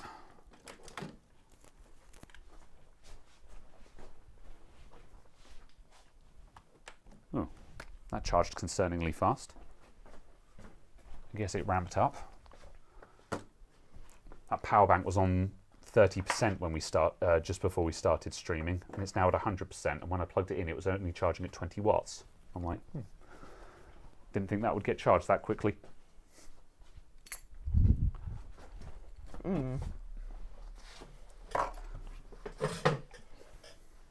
Right, I'm going to mute for a sec while I cough my guts out.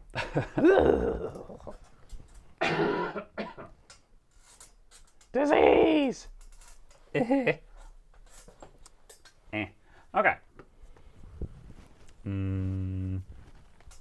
Bam, bam,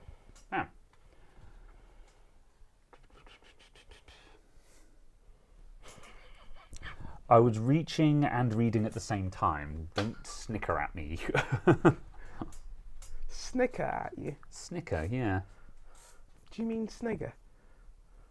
Snicker is a valid word. Yeah, for a chocolate bar. Actually, it's marathon. All right. Yeah. 40-something-year-old. Get owned.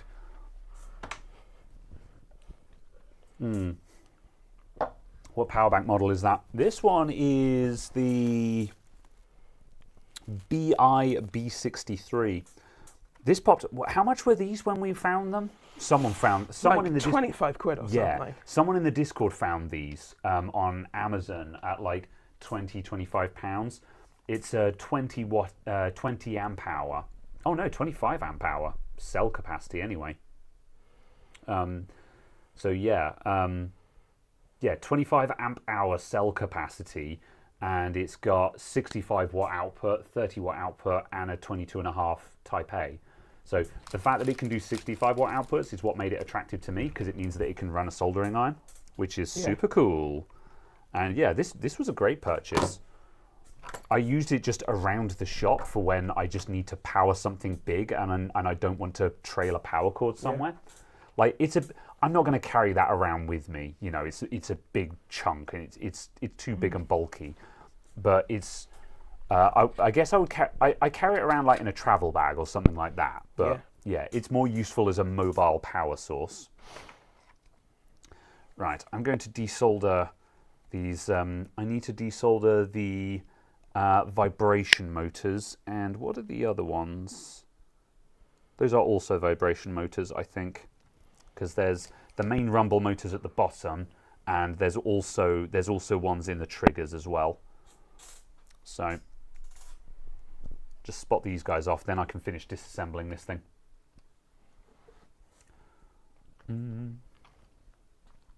So does it actually just go into a metal frame? No, it is a plastic frame. Oh, really? Oh, okay. Yeah.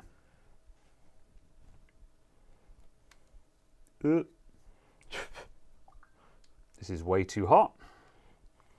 Drop that to like 350. I might go higher when I actually do the main work, but just for these little wires, we don't need to be quite that leery.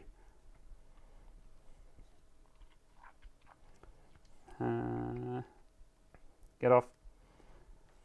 I think when you encounter spindly little wires like this is what, oh my days, there we go.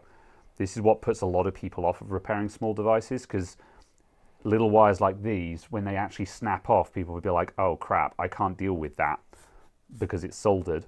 Yeah. And so that's what really makes something not a DIY job for a lot of people. But they're actually very easy to deal with if you just get any kind of electronic soldering iron. Actually, I need a bit more heat than that. Let's go 370, I guess. How fast does 65 watt drain that power bank? Reasonably. I mean, someone would have to do the maths to figure that out. You know, like it's not going to power this all day. Approximately an hour and a half. There we go. I couldn't be bothered. It's 92 watt hour. Yeah. An hour and a half. But then on the other hand, the soldering iron isn't pulling a constant 65 watts. It's only doing that when it heats up, kind of thing. So, God, this is horrible. I should put this down and stop trying to do it while I'm holding it mid-air. Imagine doing it correctly. You can do that if you want to. I will just not do it correctly.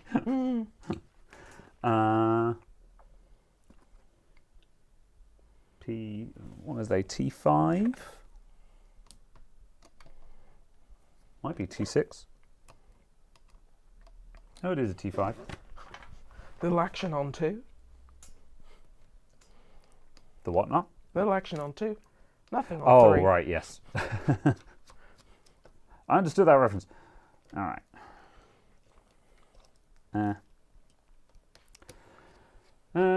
More cider, please. Yeah, I agree. I do like the April 1st videos. The degree of innuendo is... It is very good. I need to start thinking about this April 1st video. I don't have any ideas. Yes, and recording it before March Yes. 30th. Yeah. What should I do for April Fools this year, people? Crowdsource. Yeah, literally. Give me your ideas. Oh, what? There we go. The headphone module isn't soldered on, it's just a push fit thing, which is kind of interesting. Oh. Yeah, like arguably that's extremely repairable because you could replace that with no desoldering kind of thing, which is kind of neat.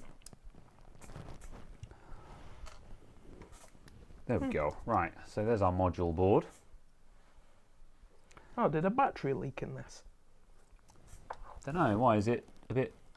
Oh, I don't think so. When you see like what I would call watermarks like that, sometimes that's just from manufacturing, I think.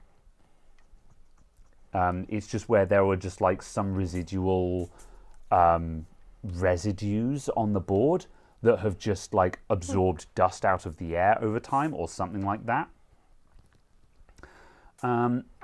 Okay, so I'm gonna try two strategies for this. I'm gonna try.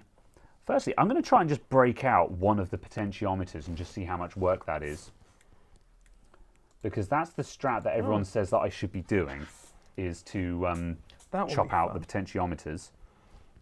But yeah, getting the casing back on just because it's broken. Oh, that should be okay because that's sort of holding the rumble pad in place, and I think once all of the plastic is around that, it will just have nowhere to go. That's what I mean, though, just getting the thing on just because the frame is out of shape. I wonder if it's worth just hot gluing that, not hot glue, but super gluing that together now.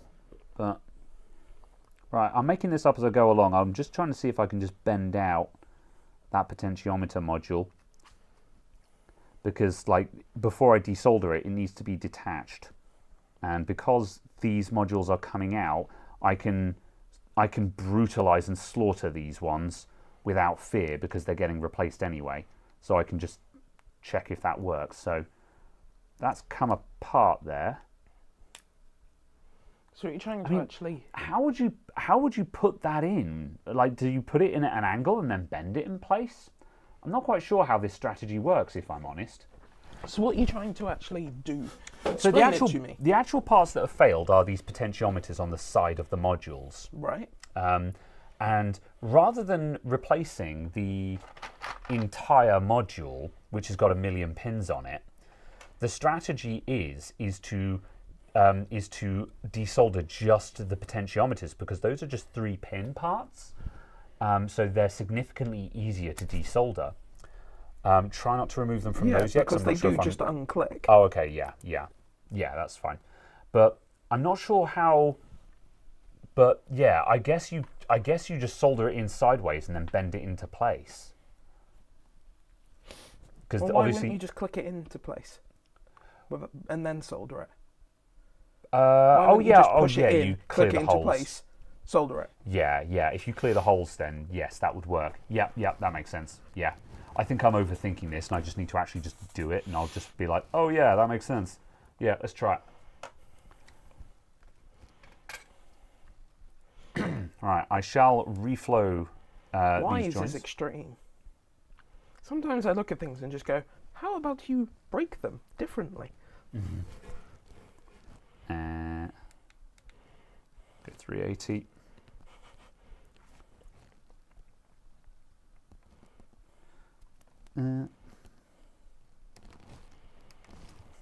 Oh. Why is my soldering iron cold? Oh, it's turned off. I think the Type-C port is wearing out on this pine sill. Luckily, you have 6 others. One other. I only own 2 pine sills, Caradog. We've been over this. There we go, right. And a TS100. Yeah. And a Q whatever it was. Right, now I've put fresh solder on those, I'll reflow them all at the same time and pull. And for my next magic trick... There we go. That's that guy out. And so now I want to clear the hole. I'm just going to grab my wick. I'm just going to see if I can wick those down. As Si says, Because you've got two of them, you can solder in a new one with your other one. I could, and I may well try that. Right, I need the wick and John Wick. And I need my Killed vice. his dog. It's not what you did that troubles me, it's who you did it to. There it is. I feel like it's a hot take, but also not that spicy, that John Wick 1 was better than the others. Yes. And it's not really much of a competition. Yes, I think John Wick 1 was the best. It was they suffered that issue where they just had to keep increasing the stakes, and like I think you can enjoy the sequel movies if you just accept the fact that they're going to get absurd. Yeah. But I think that's however, I think that's a shame, because based on the first one, I don't think they had to be absurd. I think they could have. I don't think they needed to step up the level much. Yeah, I think they could have had something that was entirely plausible, because John Wick 1 is entirely plausible. That was what made it really good, I think. If my memory serves me, it's been a while since I've watched Plausible is a stretch, but requires less disbelief. Yeah, it certainly didn't have bulletproof suits, you know. It certainly didn't have getting shot 76 times, falling down the stairs, and walking back up them. I can't remember The that end of the fourth film. Oh, right, yes. I've not seen the fourth film. I thought I went to see it with you. No, I still haven't seen it. Fuck, who the hell did I go see that with then? I thought we did that as a group activity. No, I've not. God. What's the fourth one called again? I can't remember. John Wick in Paris. I see. The Paris one, yeah. One Night in Paris. Yeah. It was the thing that was stupid, that he got like run over by a van as well, and then just kind of walked it off. Yeah. And like there were all these paid assassins after him who couldn't shoot straight. Yeah. And I was just like, John does Paris. What, just all of Paris? Yeah. Okay. Right, since we can continue talking about this, however, just like staying on topic here as well. Okay, so this seems to be going well. I'm gonna take the I'm gonna take one of these potentiometers off the side now. Give it a good squeeze. I don't know how.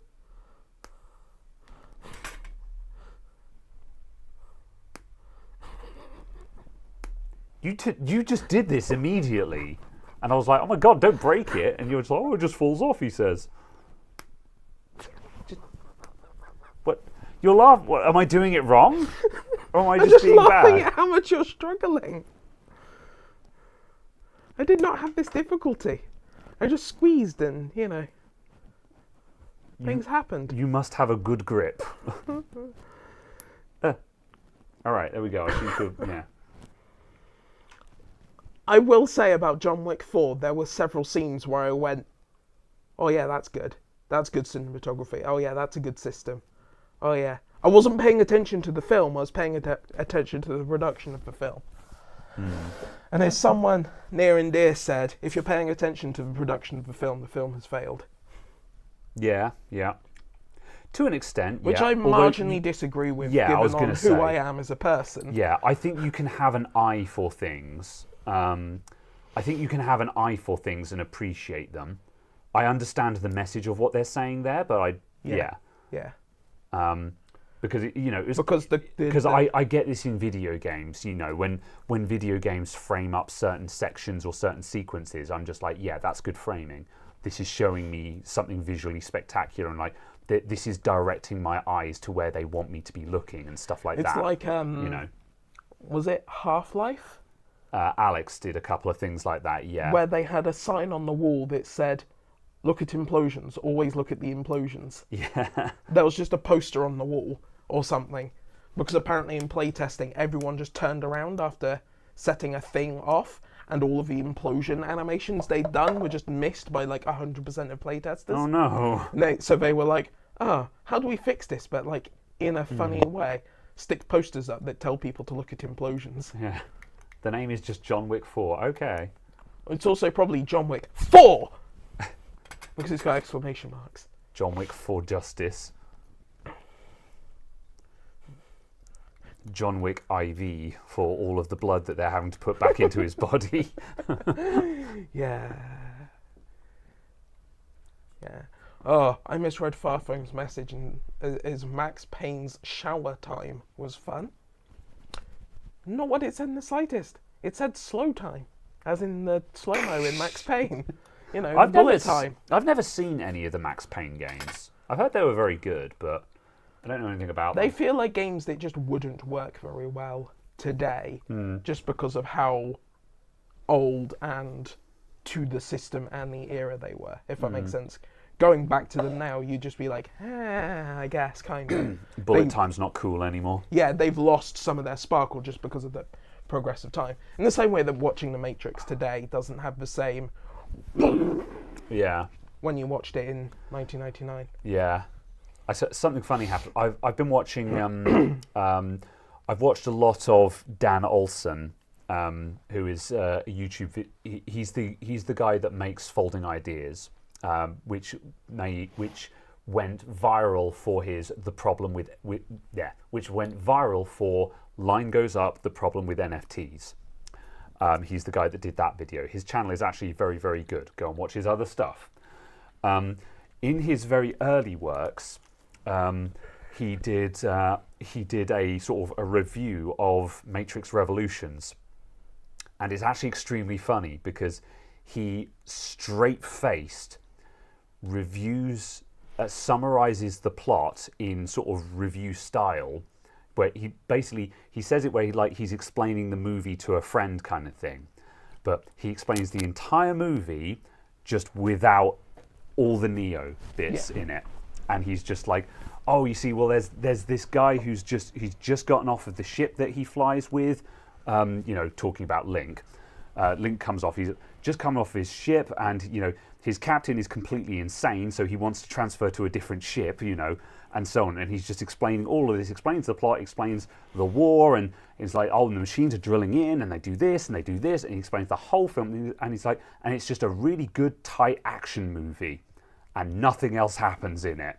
End video kind of thing. And it's just like, I see your point. If you take out all of that stuff, it's a really good movie, And I think that's just Which one was that? That was Matrix Revolutions. Which is the third one? The third one, yeah. And I thought that was a very funny observation. Right, I've done one of these. I'm going to do the other one now. I'm taking ages to do this, but obviously we're waffling and stuff like that. So I thought Matrix. Have you seen Matrix 4 yet? No. For fuck's sake. I don't pirate stuff. Well, I could, but I'm not in the habit of it at the moment. But I'm going to get back into the habit of it. I watched it basically as it came out. Yeah. And was just like, yeah, I guess. Yeah. Kind of, not as a film, but as an allegory, as a commentary piece, and so on various things. I was like, yeah, interesting. In the same way as kind of if you watch Matrix 1 and 2 as a commentary piece on not being who you are. Yes. Or not being allowed to be who you are by society. This is... If that makes sense. If you watch it from that perspective. Yeah. Because I intentionally went into it watching it from that perspective. Yes. And I was just like, this makes me mildly uncomfortable in the good way. Yeah. Because I have mixed opinions about that. Because it's like, spoilers, what we're referring to here is the fact that the Wachowski brothers are trans, and it was a massive subtext about being trans. And like a lot of people felt like that was retconning and stuff like that after the fact. But like the more you look into it, the more it becomes obvious that was the intention from the start. Like you have a character who is Well, not necessarily. I don't think it's about being trans personally. Well, My that was personal, part of but it, kind of, yeah. but kind of more of a slightly wider thing of not being Yeah. permitted to be who you are. This is true, yeah. More of a slightly wider statement of just in whatever way you are restricted on being who you are. And there were, and like a lot of people use this as a lens of like trans being some of the heavier topics because, like, for example, there is a character who is, you know, fairly gender ambiguous and literally named Switch, you know. So it's a case of some of the hints were not subtle as well. Yeah. And like you say, I agree. It wasn't exclusively about that, Yeah. but that was obviously the lens through which the Wachowski sisters, I don't know. the Wachowski siblings, were looking at it through. Yes, because I would contend that that separately becomes an interesting comment because is it viewed by them as the Wachowski brothers made Matrix 1, the Wachowski sisters made Matrix 4? Yeah. Is that how they themselves view it? That's up if to, that makes sense. yeah. Because if that's how they view it, I contend that that's possibly the way that other people should describe it, but Yeah. also just the Wachowskis. It's a case-by-case basis based on my experience because I've encountered some trans people who are just like, oh, I was Bob back then, you know. Yeah. Whereas some people are like, no, I was never Bob. Yeah. I was always Jane, Yeah. kind of thing, you Yeah. know. That's a case-by-case basis. However, yeah, it's an interesting thing to be mindful of, though, when you're trying to consider people's feelings, you know. And it's, it is. Oh no. Oh no. Oh no. I've become loose. Oh no. Wait, hold on. Can I stop? Stop. All right, Hold on I a need moment. I need to fix this. Freezing. Oh my days. What? Okay, please. I still need to look into That's better. Ghost in the Shell and so on. Just because, not directly 100% related, but just the fact of, I watched whatever the film is. Like the live action film? No, Or the original, the Ghost in the Shell? The film anime. called Ghost in the Shell that was animated and only in Japanese. Yes, yeah. That Yeah, that's occasionally had the subtitles. The original cult film, yeah. Yes. I know that is not Ghost in the Shell, but that is like Ghost in the Shell something something, the stories of something something, chapter something something of something. Oh, well, no, the film called Ghost in the Shell is the original piece. Everything else is a spin-off or just other stories Is of it? the same Oh, stuff. okay. Yeah. The way I read it was that the film came after the manga and did stories from a certain chapter of the manga. Oh, I see. Okay, I'm not aware of that. Out of all of the animated Yeah, stuff. yeah, it which was the my first, understanding. yeah. Hence, kind of a case of I realise it's not the entire story, and there is much Yeah. more. Oh, Liam in Wales says manga is film 1, yeah. Like, Right, okay. Yeah, there is also the TV show called Standalone Complex, you know, Yes. and there were films that were also Ghost in the Shell, Standalone Complex, the movie and stuff. So Yeah. it is a very confusing. Set. It's one of But, those yeah. things where it's like a little knowledge instantly makes you very confused. Yeah, Ghost in the Shell, the movie number 1. It is one of those. I put it in a very. This is a hot take, but I put it in a similar class to Akira, where it is a great piece of anime filmmaking for its day. It is visually. Akira is the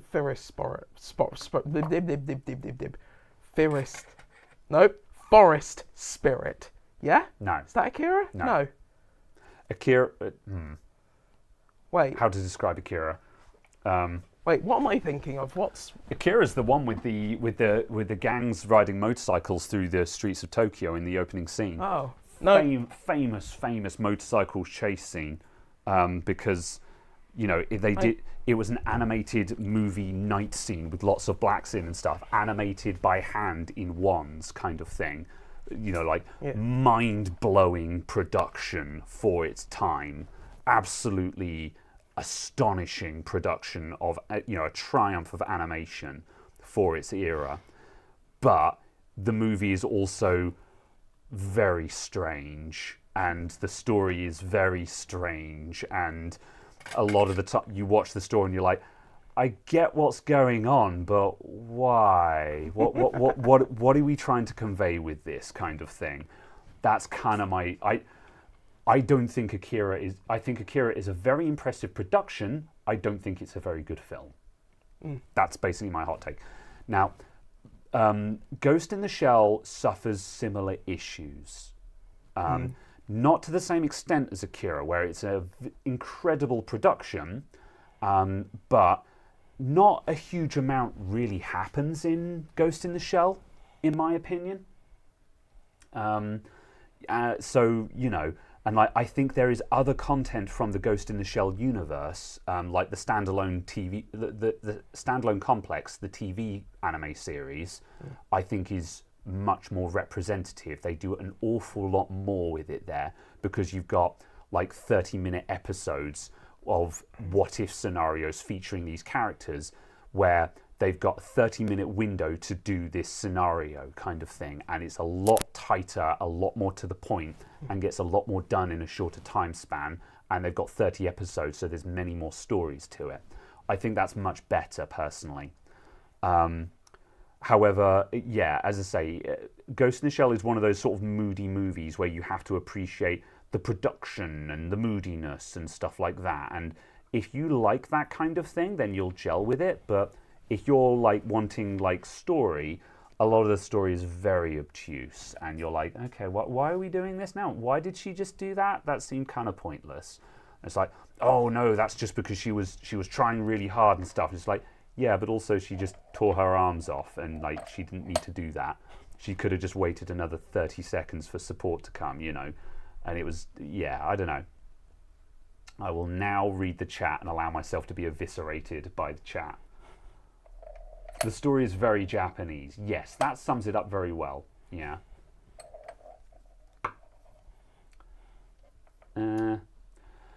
Right, I just did a really bad job of clearing those holes, so I'm going to do it again. I don't think I did a very good job of putting fresh solder into these holes.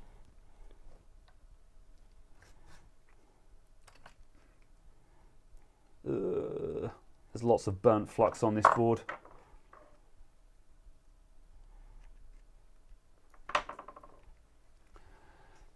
Alita Battle Angel is also good.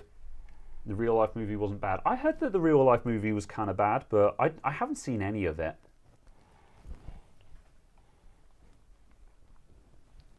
The film didn't make any sense to me. Yeah. Like the premise. I was put off by the failed. visual styling of it. Like I saw the style of Alita, if that is her name. And I was just like, why are you trying to give her literal anime eyes? Like, I think you're trying to make her look visually different because she's not human, but you've just made her look incredibly uncanny valley, which is just off-putting to me. Yeah. I'm not. Perhaps that was their intent, you know. Yeah. But the story didn't quite make sense to me about kind of I don't know. I'm admittedly going on memory from a while ago, but yeah, I don't know. I wonder if the setup is similar to, was it Elysium? That was the South African film. That was a city floating above a city, and the rich people live in the city floating above the city. And it kind of it made sense, but also I just didn't understand why they would let people move up from the city down below into the rich people city, because they want a competition or something. Because I don't know, again, I don't know, it just didn't make sense to me. It felt like a really weird mechanism for societal control. Uh-oh. Yeah, the Matt Damon film, yeah. And like, from what I've seen of Elysium, that Matt Damon film, like, the action scenes are good and actiony and so on. But like, the story, I was just kind of like, I don't know, it didn't make sense to me. Balls. Have you broken it? This one is seized up in one direction, and I'm like, I'm sure I tested it. I'm not sure what's happened here. Is the potentiometer stuck effectively? Yeah, it's and stuck not rotated it's in the stuck correct... in one direction. I did spin it before I put it in, and I'm wondering if it seemed to go around infinitely. So I just simply clocked it back to the 12 o'clock position, which I thought was where it started. Yeah, no, it does just keep turning. So maybe I didn't clock it properly and it's 180 degrees out.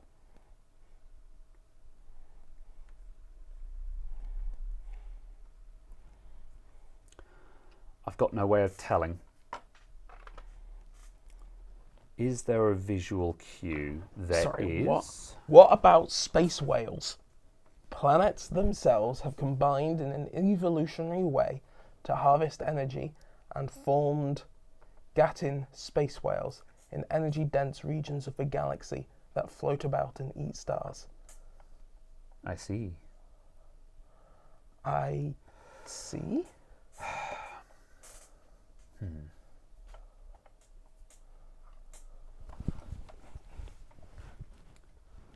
Elysium was a copy of it. Ah, I see, yeah. Also just space whales. Whales in space. Mini sheep. Can I... Balls. You know, this changed the potentiometers thing. I think this does work, but also I'm kind of the opinion that I could have just hot aired out the entire module. This is one of those strategies where I understand people's reason for using a certain strategy, but also I'm like, I have the equipment to do it the long way, and I think I should have done it the long way.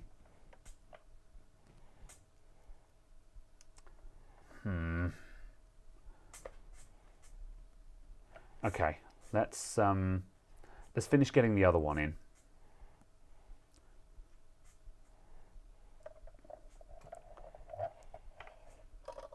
Finish getting the other one in place, then I think I'm going to have to remove this, try and desolder that so I can take it out again.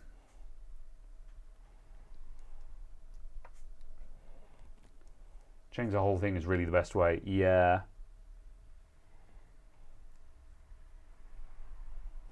I remember it was a bit of an animal to do, but also it was a long time ago when I did that, and I think going into it with the practice I have these days, I think I would not have an issue. Right. So the top one is soldered and functions. So the bottom one, I'm going to desolder that now. So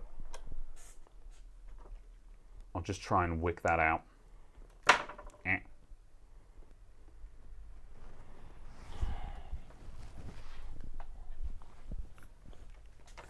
Ba-da-ba.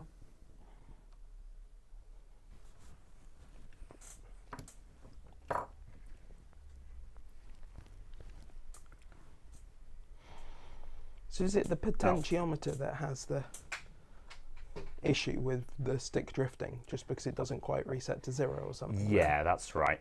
The actual mechanical spring part apparently doesn't really fail. It's the potentiometers that fail. Right. I think the center sections of them, which is where the stick resets to, I think they tend to scrub, so the surface breaks down, and that's why you get drift. Right, I've put the flux in the wrong place, so I'll just reflow that. Oops. And then put more flux over here. These are the ones that I actually wanted to remove.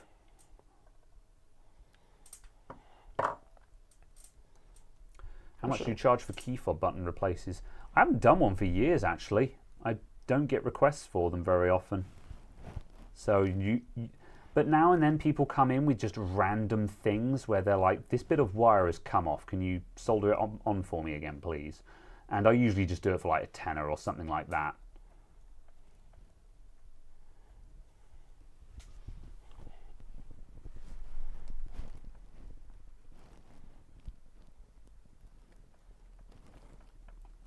think I've gotten all the solder out of that. Key fob replacement give you 15 minutes of fame.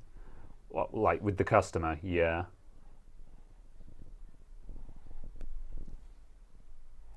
Right, I think I can beat that out.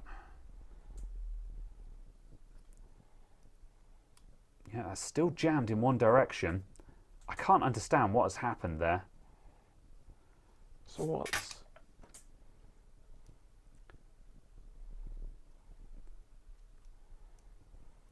I'd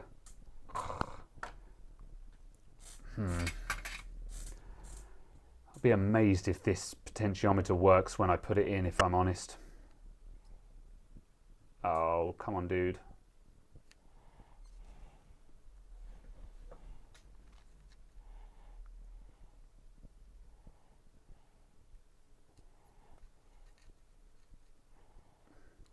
Desoldering is either all or nothing. See, now it would be easier to have blobs of solder there that actually have some thermal mass on them. However... Okay, right. But with the potentiometer moved out of the way, the actual stick has jammed. It's not the potentiometer that jammed, it was the entire module.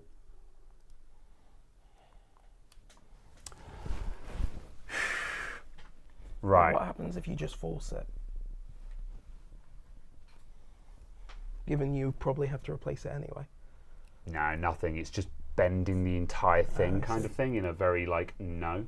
So, yeah. That's definitely, the whole module needs to come out. All right. Okay. What I think I'm going to do is I'm going to get the hot air station and hot air the module out. We've got another complete module, so I can put that on. And then I'll need to get another module, because we've only got 2 modules. And as far as I'm concerned, I've butchered one of them to remove the things. And I don't trust these potentiometers having removed... I guess I could put them back on that module, which is a new one. Yeah. So yeah, I guess this is possibly still salvageable. Yeah. I'll try it. I'll be astonished if this all works properly. Yeah.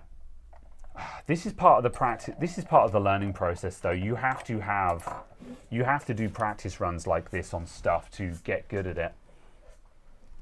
But this is also why I find it difficult to believe that you can get to a point where these things are easily viable. But then, yeah, if I get the hot air station and just go, brr, chung, new one in, you know. But yeah. Right. It surprises me how little force there is needed to actually click it down. Just given how different that feels compared to when the controller is assembled. Yeah. Yeah. Surprising how that feel kind of changes. That's why you bought a bag of potentiometers. Yeah, that's fair. Okay, right. What's my plan for this? Am I going to... Because I'm going to want the desoldering gun as well. Am I going to start bringing equipment over here? No, just do it over there. Yeah, that's what I said I should do last time, isn't it? Yep, okay. Right. I'm going to transition over to the other bench. Right. Hold on, everyone. I'm relocating. Annoyance. Annoyance. You are only getting in the way. I'm not sure what that's from, but okay. It's a Link's Awakening reference, so so naturally no one will get it.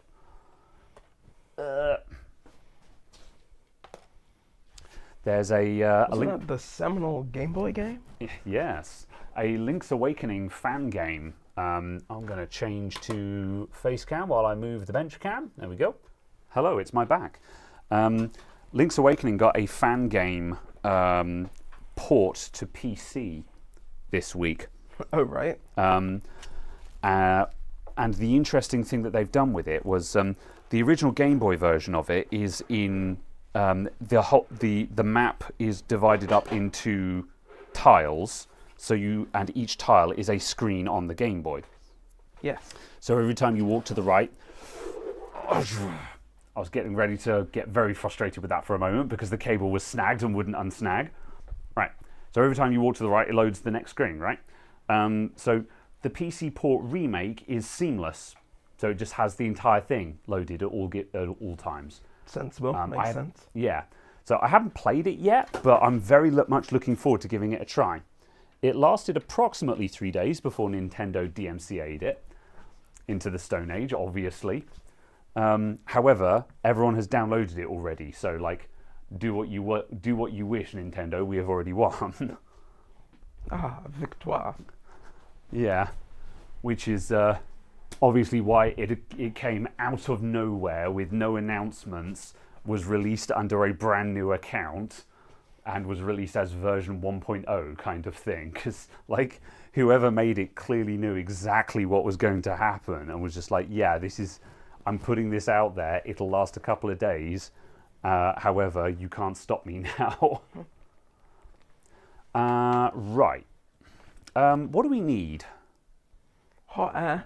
Yeah, Desoldering gun. So I'm thinking camera-wise. To plug the camera into the computer that does streaming. Yes. Yeah. Or because is that cable not long enough just to plug into that computer? It is. Yeah. Yeah. Okay. I'll just do that. Oh, it's not quite long enough. You'll have to be on a jaunty angle. Yeah. All right. Or what if I do this? Will that get me there? Huh? Yes, that will get me there. Now you have to do the limbo. Okay. Ooh. Good. Okay, right. Did it. You're going to be in charge of camera. Excellent. Very well. I will come back over for more in a moment. Her. Do you have more wick? Yes, I do. Good. Ta-da!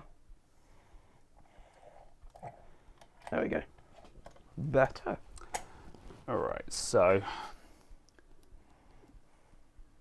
clip that back on. So that's floating. All right, am I? Oh, we are. Yeah, no. The camera needs yes. fixing. The camera needs to be fixed. Right. I feel like I'm falling asleep at the moment. Right. Why is the camera not awake? You probably need to go into properties and property it again, because I probably plugged it into a different USB port. So switch to a different input and then back to link. Zoom. Right, yeah. Then if you... Ta-da! You position yourself. It is the right way up, yeah. You position yourself. Okay, I am positioned. Excellent. I cannot go left and right. That is unfortunate. No. Is it possible for you to go left? Yeah. So if you, roll the camera first, so the image is straight. The board is currently straight.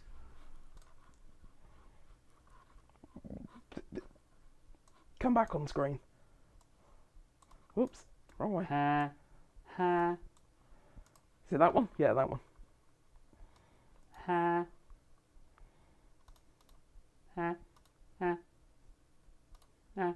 Too much. All right. Huh. Too low. Okay, right.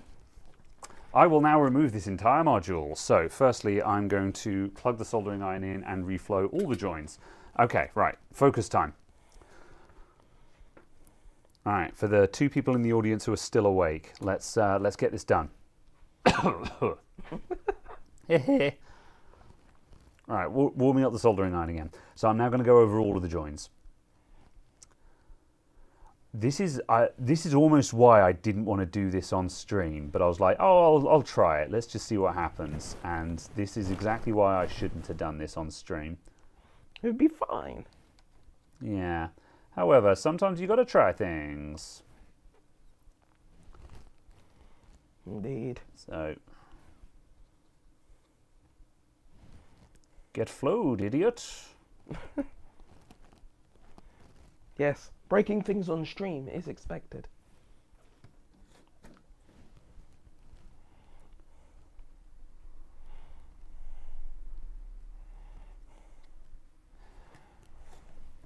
Alright. There's just many bits. Hmm?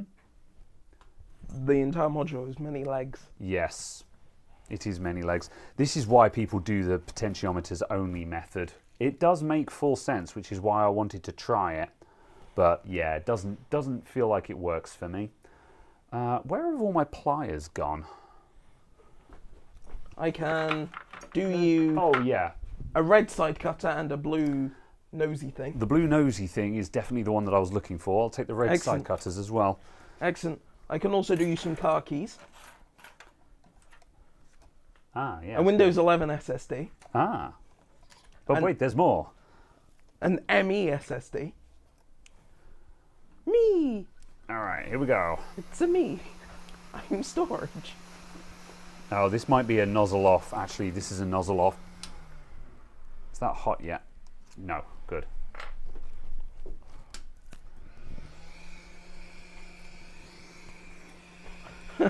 Let's Two go. Guys Talk Tech does generation game.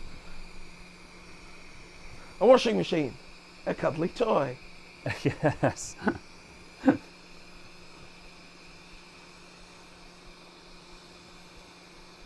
All right.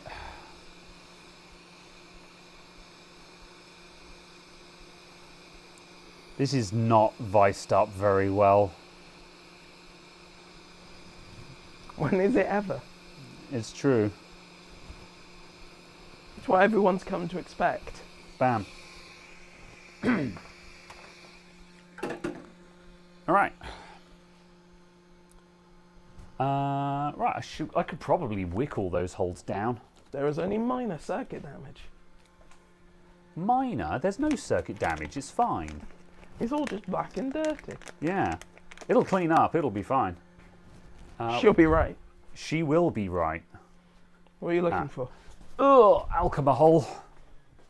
Ah, Ooh. Ugh. All right. wiggle, wiggle, wiggle. Oh, a lot of heat there.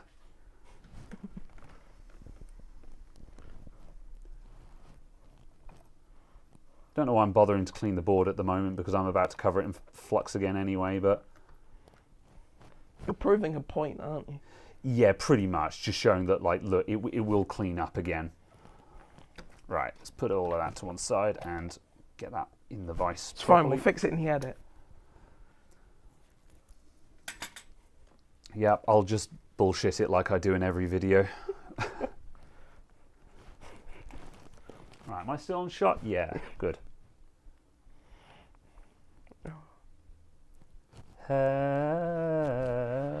I don't know why you saying that makes me imagine you having like each video being 12 hours of raw footage.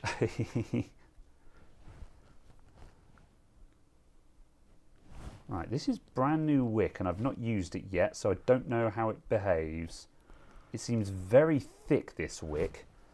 Do I need to... This was the wick that was sent in, and so I'm assuming it's good stuff. It's really thick though. This is like proper braid. I'm trying to open it up a bit, but it seems very resistant.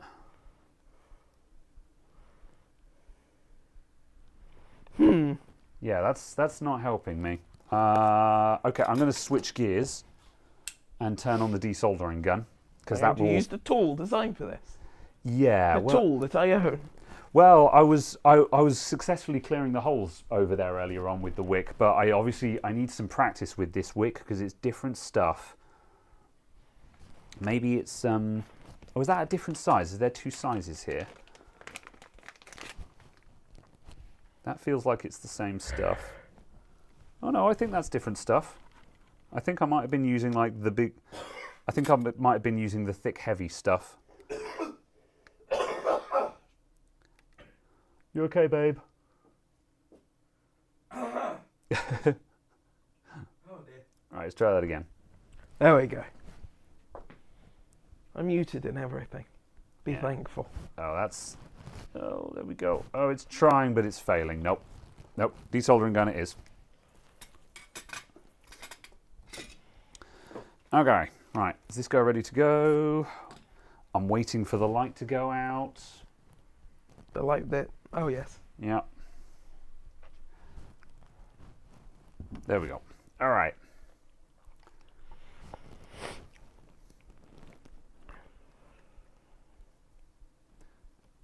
All right, get ready for the birds, everyone. Not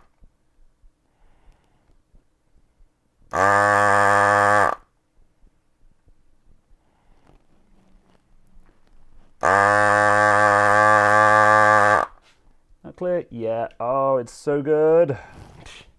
It's almost like it's designed for this function. Yeah. Every now and then I get YouTube comments of people being like, sort of, oh, you could have just hot dropped it, you could have wicked it, you could have done this. I'm like, yeah, or I can just use the gun that makes me win.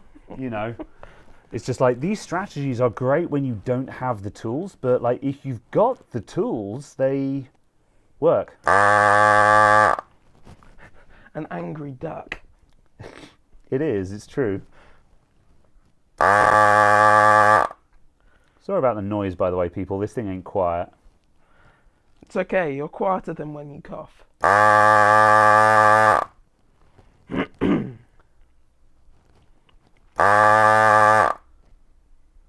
Oh, did I get that? Not quite.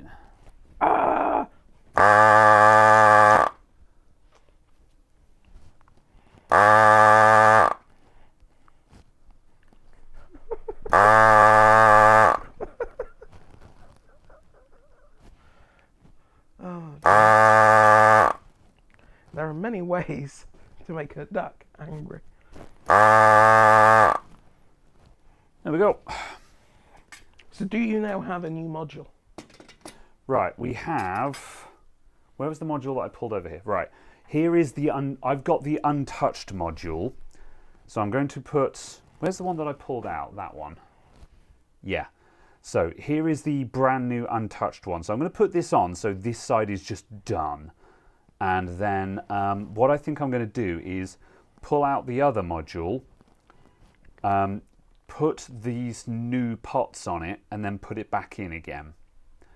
And hope for the best. And if that doesn't work, then I'll have to buy more modules. Which I don't mind doing because, as I say, I want to get good at this, so I'm going to buy the modules anyway. So, yeah. Yes. And I think, as I've just demonstrated, I think given the tools that I have available to me, just replacing the module is easier, man. Yeah. I fully believe that the pots-only strategy can be done. I don't think it's the easiest way, though. Or maybe I'm just bad. Yeah. Yes. Your desoldering gun makes it easier, given the whole clearing prowess in theory. Yes. Right, let's put that in again. Also, though, I made a lot less of a hassle of pulling the old one out that time round because I have very much learned when to take the nozzle off of my hot air now. That was something that I was extremely resistant to when people first started telling me to do it at certain times, because I just thought I would just lose all the focus of the heat. But times like this, if you need to hit a wide area, shock horror, a wider nozzle heats a wider area. You know? So, yeah. Okay, right. I'm going to get just one of these anchors and just make sure it's flat on the board.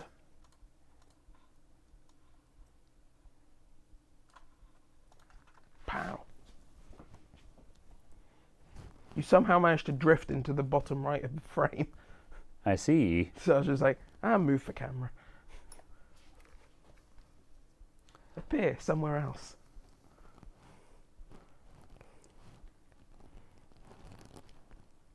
Right. I'll put solder on all these joins, then I'll add some flux and reflow them all.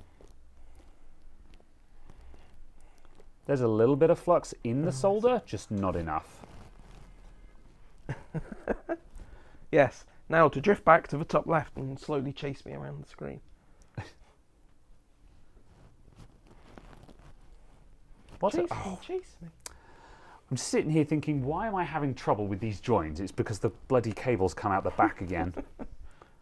Why does my soldering iron feel cold? Oh, it's turned off.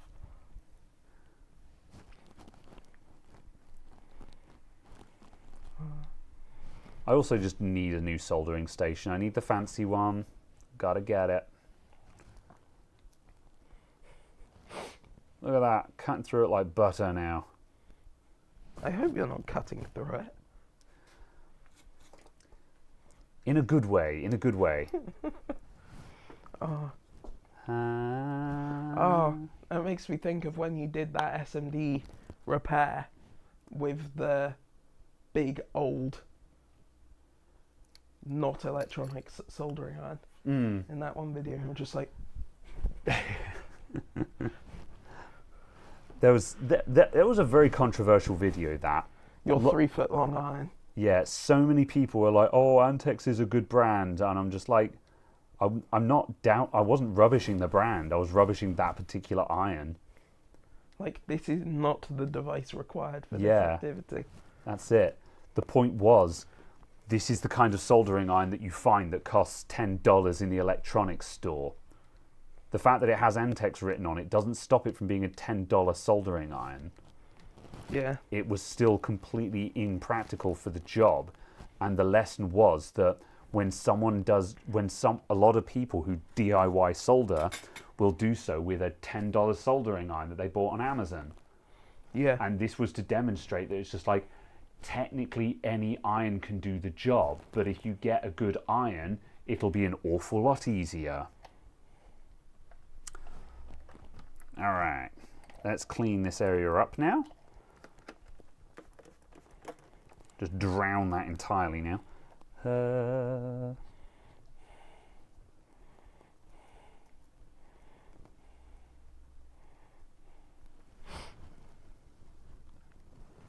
Have you tried using that Parkland soldering iron? Oh, the little one. Little one. No, actually. We've had that sitting on the shelf for ages, and we haven't actually got it out and tried it on something. Oh yeah, yeah. Yeah. Which I don't know how I feel. Yeah, like it looks cool and everything. It's just I don't think it's practical for anything I do though. No, it looks like it's too large. Yeah. So I'm like, this is more for sort of like automotive use, I think. Yeah, certainly sort of a size larger. But yeah, for like through-hole stuff and so on, it seems fine. Yeah, Big Clive certainly seemed entirely not offended by it. Yeah. Right, there we go. Ah, we now have a working one. Right, so that's that done. So now I will take the other one out. Right, is there a way I can hold on to this board without... I don't want to be holding it by the modules. What if I do that? What if I had a board holder? I'll hold your board in a minute. One of those adjustable things with little clamps that grips the PCB. There we go. That'll do. It's fine, it's fine. Right, now reflow all of these. Yes. Oh, when you did the power button replacement in that laptop. Oh yeah, yeah. And you just soldered one on there. Yeah. Were the SMD buttons that we got for the mice not? No, too big. Really? Yeah, I did go over and have a Wow. look. But did you have some that had no caps on like that? I had the like little ones, I think. Because I went over and had a look because I was sure, because I thought sort of, I did think of those and I went over to have a look, but I couldn't find anything suitable. I'm like, I'm sure that there were some smaller ones. But, Yeah, there were some smaller like red ones, I think. Yeah, maybe I couldn't spot them, but I wasn't looking that hard, if I'm honest. But Yes. You just stick one of the kale 3-leg ones through the board, just like, here you go, you've been upgraded. Yeah. It's now tactile. Yeah. Right. I think I've got some solder on all of those. But yeah, the switch replacement in my mice went absolutely fine. I'm still using one of them every day, just as my mouse at home. The other one I stopped using the mouse because the scroll wheel stopped working. And it was a case that I needed a working mouse there and then, so I just bought a replacement mouse. Yeah. But my plan is to get an encoder and fix it, but the couple of times I've searched, I couldn't get any scroll encoders that looked the same, even just searching the mouse name. Gave products that said they were compatible, but weren't optical encoders, they were like the potentiometer type things. Oh, I see. I was just like, I don't know how you think this is compatible. It's a completely different class of device. So yeah. But I have that. Whoop. And I need to buy some more skates for a different mouse I have just to finish that one off. Yeah. And then I'll have a spare. Right, so new potentiometers that are hopefully not completely butchered. Onto And- the old assembly. Yep, so now I need, you've got one more bit over there that has none on. Yep. So this one is... This is the new assembly. This is Right. brand new. So yeah, we're now putting the new potentiometers back onto It's the the module.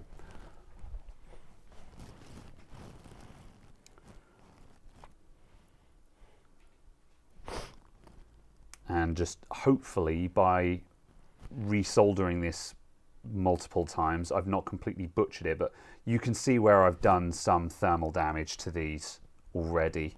So like, I don't have high hopes. Can you test it without fully assembling it? I think so. I was about to say I think we'll be trying to do a test without full assembly on this. Or what I'll probably do is I'll probably throw it back together, but without putting in the rumble motors, because it's spot soldering on the little rumble motors and stuff like that that makes it a ball ache. Not that. I need that. Okay, right. Time for desoldering gun again. Oh yeah, based off of the mold print for the casing, it was possibly manufactured in September 2021. Yeah, not that old then. Yeah, they said it was not very old. But you never know what kind of life they've had. You know, like the parent was just like, oh, you know, if they stopped hitting the controllers, maybe they would stop breaking, kind of thing. So it might, yeah, so it's possible this controller has had a hard life. Right, I didn't have any. Didn't have any flux then, and that didn't feel very effective. So I'm going to flux this up. The desoldering gun doesn't like flux, but it does work better.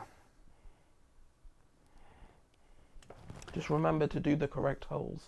Yeah.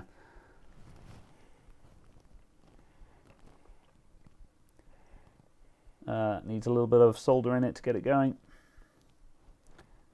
Got to add solder to remove it.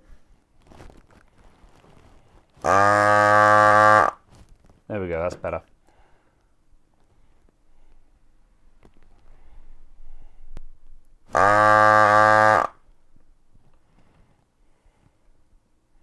The switch is hanging at just the right length to catch on the side of the table, which is really annoying.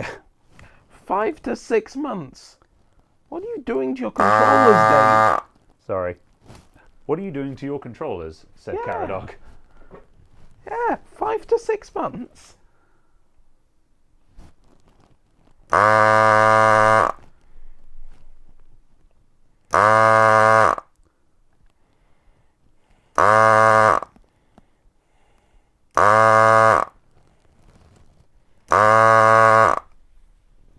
Oh, missed it. Why isn't this hole clearing?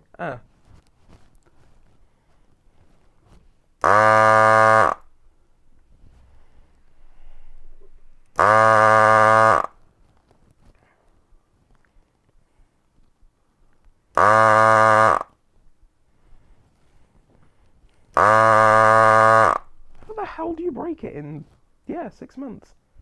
No idea. But yes, as Si says, 5 to 6 months. Very much a case of just warranty replacement.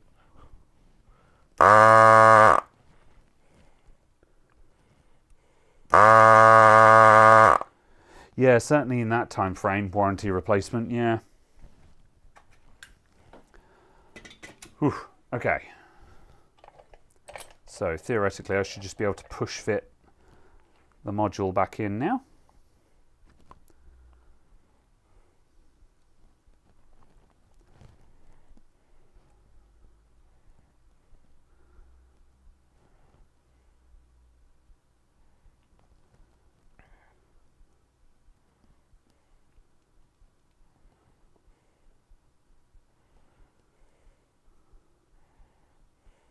Good.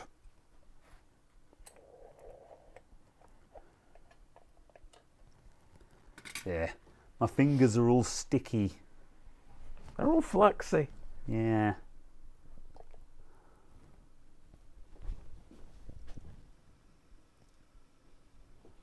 Okay.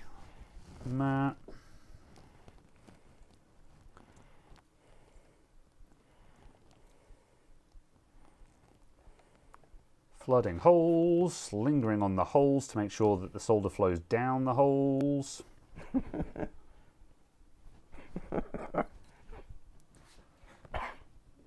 Caradog enjoying that line. Disease.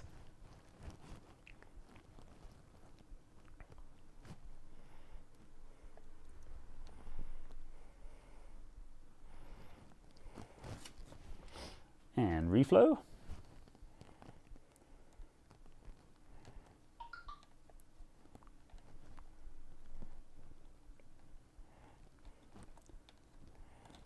No, my solder's going blobby. More flux.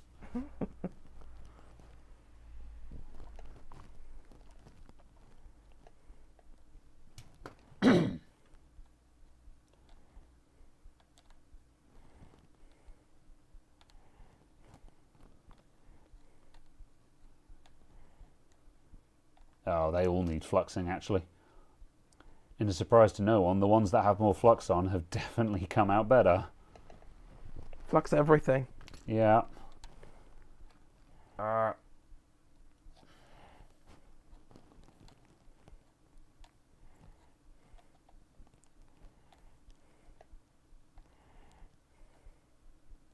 we go.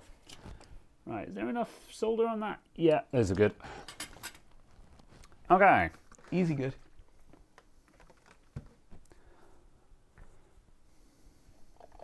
Why are you so noisy? What's noisy? Oh, that. It randomly just ramped up. It was like, I'm going to make noise now. Oh, the hard drive span up in the backup rig, yeah. Well, there is like, 3 high capacity hard drives in there. Yeah, so but it's just like, what are you doing? What's up, boy? It's Someone's going down in the well. It go whir. Yeah.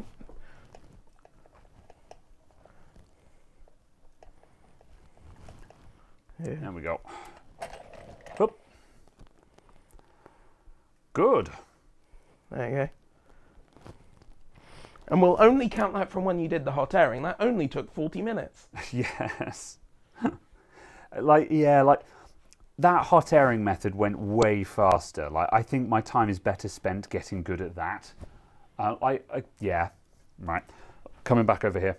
I think also just, if you replace all of it, it's a case that there's no possibility of the mechanism being gummed up. Yeah, because that's and if you've got the hot air, you can obviously do that reasonably quickly. Oh, do I have any cuts? Ow! Oh, keep the bacteria out. Yeah. Yes. I still don't see how you could make money fixing controllers.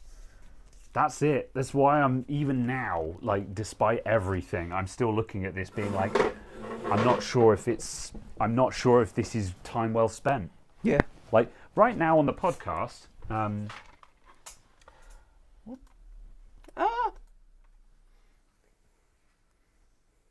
Right now on the podcast, where I'm just wasting the audience's time, it's fine.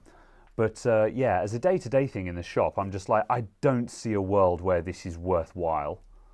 Yeah. I mean, I say that obviously as well from this perspective of you doing it. Yeah. That much being said. Just because, yeah, obviously, you've got so many other things that you can do that take up less of your time. Yeah. This is true, yeah. So it's kind of that thing of, Yeah. And also, again, it is a practice thing. Yeah. There's going to be people who've just really got this nailed down and can zap them apart and put them back together again real quick. That just makes it work out. So, maybe I've just got to put in that time, Oh, I always do this. I always put this back panel back on and forget to put the audio jack in. Although that much being said, it doesn't matter because this is just going to be a test run anyway. Right, does that have everything it needs to actually plug in and turn on? I think it does. So if I grab a cable, yeah. If I grab a cable and plug it into the computer and bring up a test site, we can just see if it's actually doing the thing. So I'll grab a...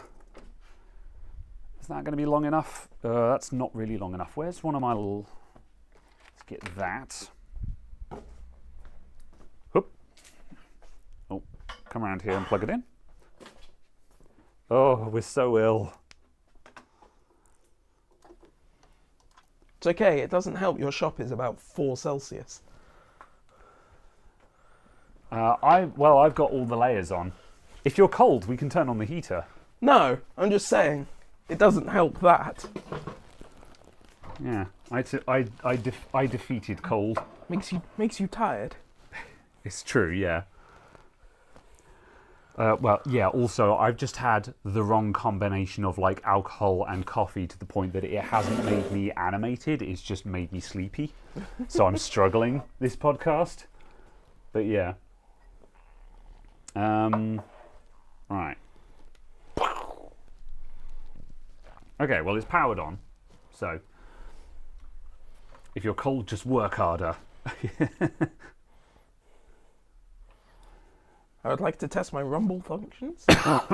Excuse me. Let's see. Would I fix an Asus DSL wireless router? Powers on but not connecting. I wouldn't know where to start with that, if I'm honest. Also, if it's a DSL only router, that router's going to be like 15 years old. Yeah. And basically not compatible with any telephone lines in the UK. Hello? Currently viewing? None. We are not viewing. There we go. Good. Right. Okay, that looks promising. Right, let's show that to the people. So, excellent. Have we got a desktop Capture capture with face. Capture with face. And then you can put a capture of your browser. Display capture. I'm going to display capture like a noob. Okay. Okay, says Caradog despondently. Okay, right, there we go. So there's our right trigger, right bumper, left bumper, face buttons, and D-pad, and left stick, and right stick. Menu. Oh, no sharing button. Oh, it probably does. I don't think it supports that. Oh no. And the Xbox button. The Xbox button does indeed bring up the game bar. Okay, cool. Well, those seem to be Did working. it? Yeah. Fixed. Working. Yeah, and like if I flick the stick, it is flicking back to the center. Yeah, that was pretty good. Yeah, despite the fact that I've really mauled those potentiometers, apparently they can, it looks like they can actually take some abuse when fitting. So yeah, that's a good result. What about R3 and L3? That's on a different gamepad. No, clicking the sticks down. Oh. Now I feel like a fool. Left. There. Shit. God damn it. I pushed the stick in and it pushed the board out of the module. So the controller is no longer controller. Yeah, hang on a minute. Oh. Oh, for fuck's sake. Professional. Alright, let's try that again. I've got to support the back of the circuit board because it's not screwed together.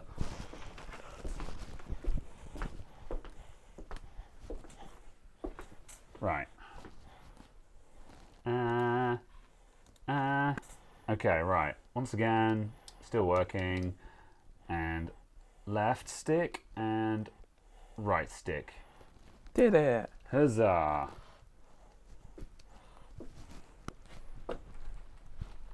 Good. There we go. Right. Are you satisfied pre-revenue? No, wait, it was Reploid. Suspicious. Suspicious? Oh, that.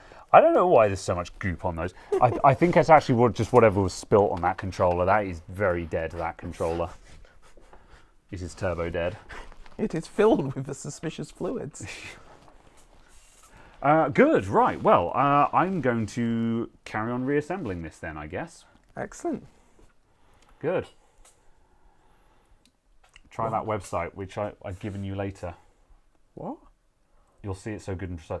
Oh, okay. What, does it give you more like numerical readings or something? Yeah, that's fair, yeah. Because the test website we were using there, it doesn't give like a numeric readout from the thing or something like that, which is fair. So like if there was like a 1% out, but yeah, I would have to look to see what's reasonable. Anyway, okay, right. I'll bring the soldering iron back across here because everything else now is just solder and assembly. I'll put it back together as a special treat. But yeah, certainly at face value, we are WinRAR. Yeah. What? Whoop. I don't understand what Si's saying about taking apart a thing with a disc. No, Si, explain yourself. Si. Or at least explain what you're talking about. I don't think anyone can. I don't think you can. Oh boy, spicy. It's Si, it's okay. He wouldn't turn on me. What's the lamp model on that arm? The potentiometers.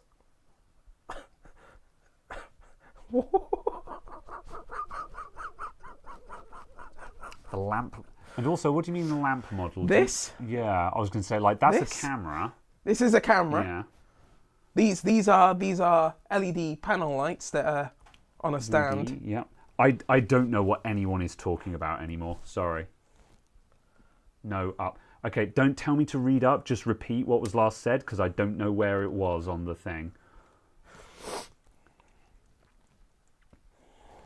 See, someone is telling me to read up, but like, read what up? What previous part? The LEDs? The LEDs? What LEDs? These are LED light panels. They're just... We have LED lights. There is an LED light here and here. Are those what we're talking about? Like, okay.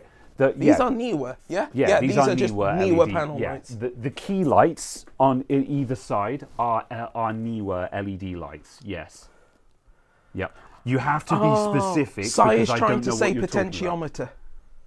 Okay, the potentiometers. Okay, what about them? They have discs in them that you can trace. I see. I don't know how that helps. No. I don't know what problem that solves. We could look at... I guess the idea is to look at those and just go, look, you can see how these have worn out. So, yeah, I can understand that. Yeah. Yeah, when referring to anything in chat, you have to be extremely specific. Even if you've said it once already, just say it again, because we don't know what you just said, basically. They're Niwa, but what brand? Niwa is a brand. Oh my god, no, that's pre-revenue, you're beneath my mention. I know you're trolling. I will not rise to this. Meanwhile, he's just like, no, I just genuinely had a question. Sorry, I can't type and walk. I'm special. Yes, sir, you are. You're special because you've been to the shop. Oh, I've got too many thumbsticks here. Have I got some new thumbsticks? That looks brand new. So does that one. Yeah, those are the used ones. Those ones are brand new.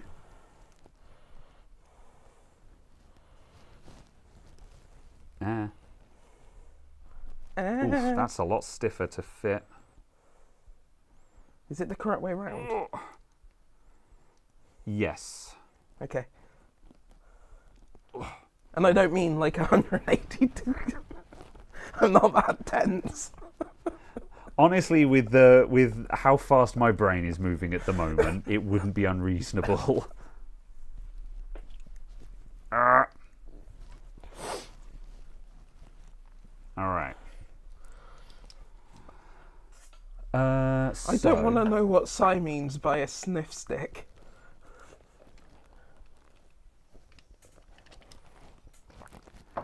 Right. So let's get this thing reassembled. Just ignore everything that's happening around me. Oh, eat me! I've forgotten which wires go where.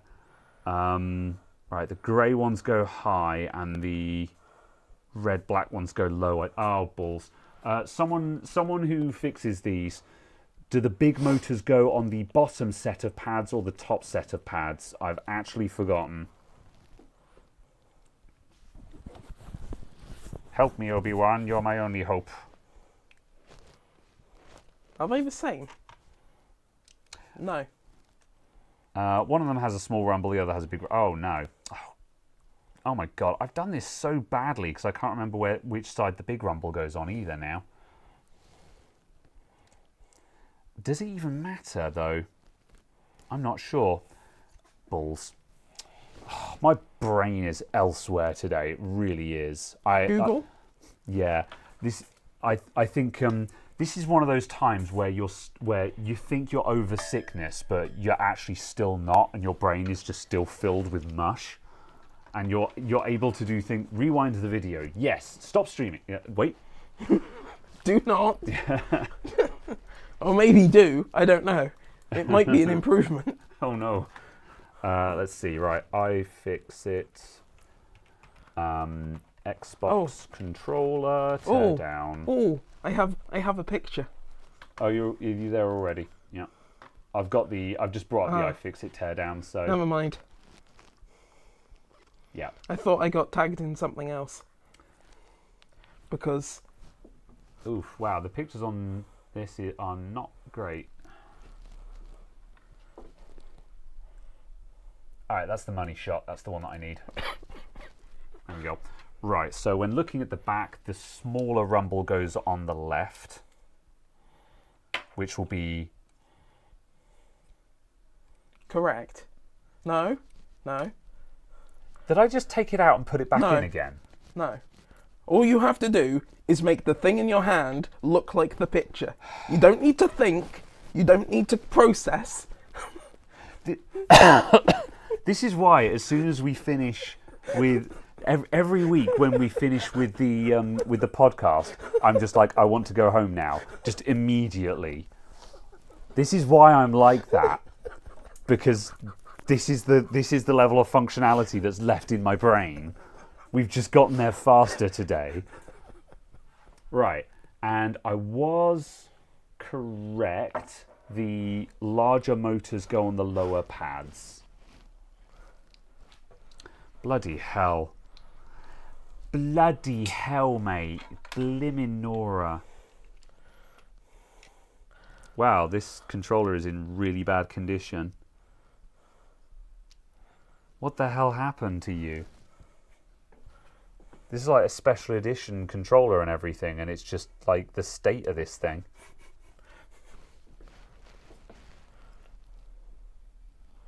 The more I look at it, the worse it gets. I'm just like, who did this to you? No wonder it has drift at like a year and a half old or something. Okay, right. Got those. Just having a look at what screws I've got available to me now. You need to solder the wires. Yes, I'm putting in 2 screws to hold the front just to hold the thing together. Okay. And then I will solder the wires on. I'm just trying to add some structural rigidity to it.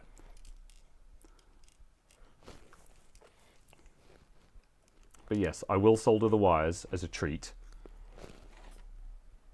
T5. All right, we're going to do it. Why is the solder? I don't know. Why is the solder? These are the big questions. I'm not even drunk. That's the problem. Like sometime on some shows when I'm in this state, I can be like, "Oh, I've been drinking. I'm a lightweight. I'm a cheap date." No, I'm sober. I'm completely sober. I'm just bad. I have a solution. Well, actually, it's not a solution. No. This is not helpful. On the left side of the Bulmer curve, yeah. I think we've left the Bulmer curve. Right, okay. Let's solder these tiny wires on.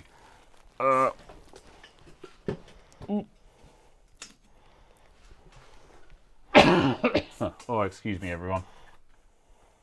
Must be the brain fog from COVID.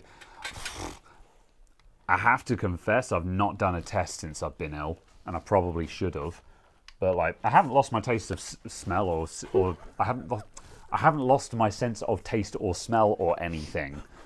So like, but I don't know. That doesn't automatically mean it's not COVID, but nah.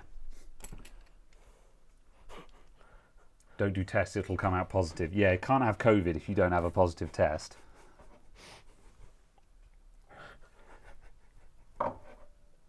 I don't like it when Caradog is like that, when he's just staying silent and sniggering to himself. It just makes me feel like I'm continuing to dig a deeper hole.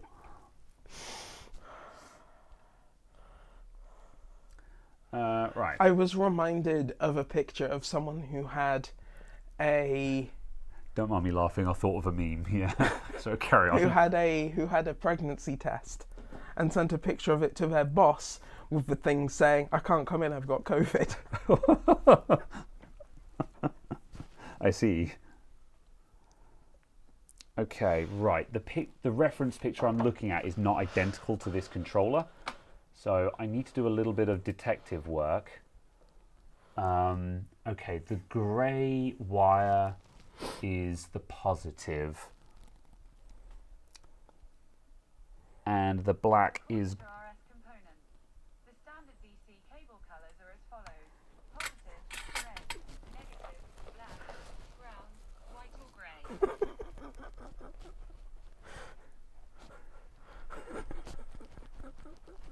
Did that come across? Did everyone else hear that? Thanks, Google.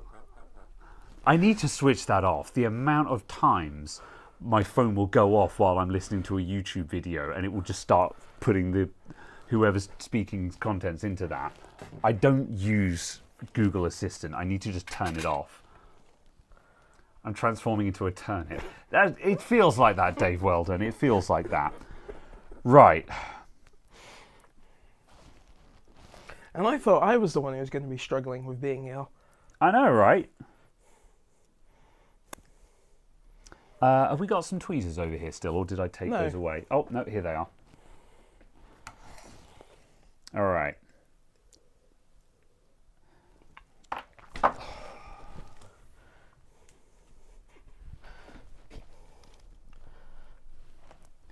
I say, your USB-C is very loose. Loosey-goosey. May I suggest one of your plethora of other implements? Also, what the hell happened to this tip? Why is it this shape? Why is it not straight? Oh my God, Caradog, you can't just ask someone why they're not straight. It fell on the floor.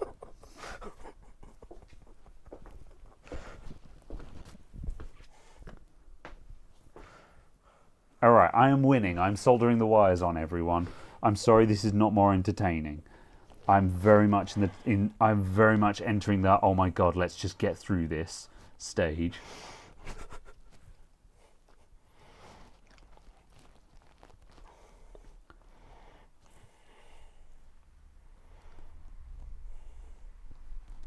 Come on.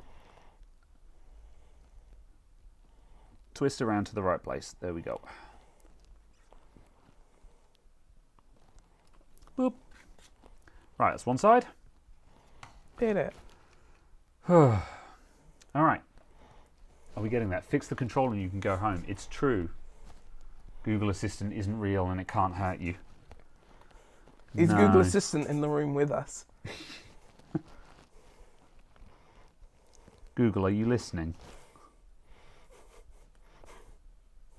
No response. Okay. I find that odd that yours goes off because mine doesn't. Ever. Yeah, I don't know if I've got the settings weird or something, but like, I haven't changed them. Have you done the voice training? No. I don't think so anyway. I did that. Maybe that's why mine goes off and yours doesn't, because mine is just listening for anything it recognises.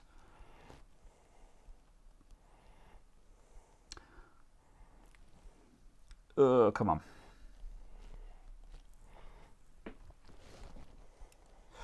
Oh, these are the wrong tweezers for the job, but no. I've got 2 to go. 1 to go.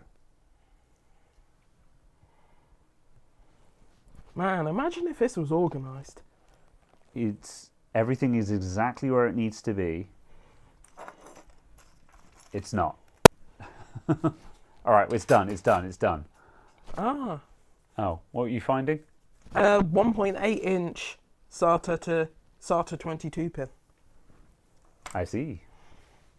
SATA adapters. Okay, Yes. right. I've rehotted the wires, everyone. All right. So now I can put on the back.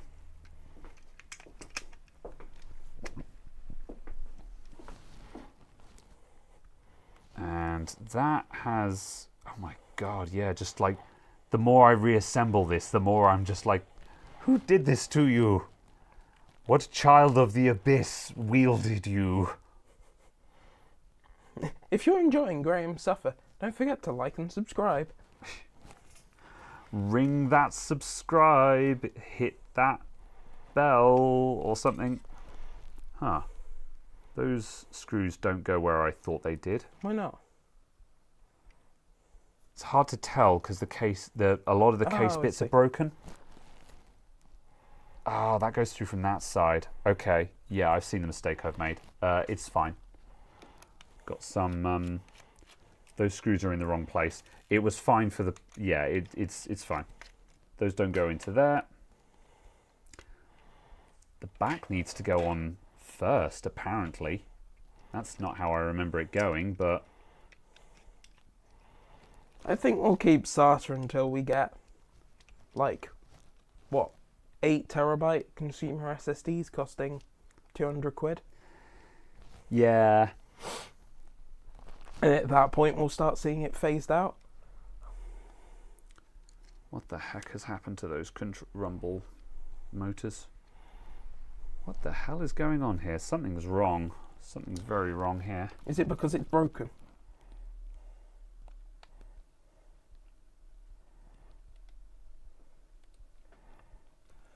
Trying to figure out a world where that... Right. That sits like that. Sits like that. Is that symmetrical? It looks symmetrical. However... Right. But that's catching there. Yeah.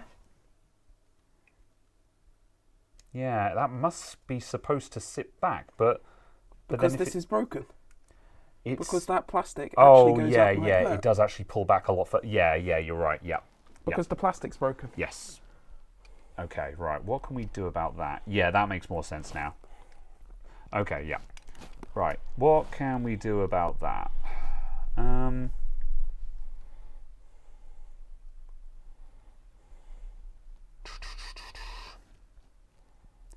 I guess I can just CS glue that, or sorry, CA glue that into place. Stick something over it. Would that help? So you glue something over the crack. Yeah. Yes, end of year parties. I do. We did. We had it on Thursday. Could you pass me a zip tie? We had a meal. Where is the pot? Is it by the charger? It's in Oh, no, front. it's here. Yes, yes. Have an orange one. Thanks. I might just see if I can just put a cheeky zip tie in there. Yeah. If I pull that in tight enough, I think it will clear. Ah. This controller is so knackered and scuffed up that it's not worth saving. Do you not want to put that on the other side? Well, like that. Oh, I meant here. Just so it doesn't foul on the outside of the case.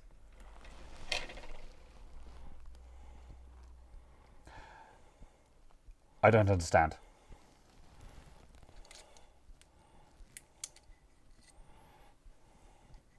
Over this side. And squeeze it from this side. Oh, that's not going to work, surely. Just because otherwise Yeah. if it's over here it will foul the external casing.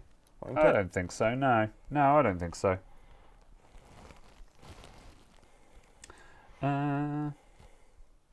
If it fails after assembly, it's because we hurt its feelings. This could be true. I think it's used to it by now. Also, though, this zip tie method doesn't look like it's going to work. I'll try it, but I think it's not going to hold its position. Oh, come on. Oh, I can't hold this in any way that is helpful.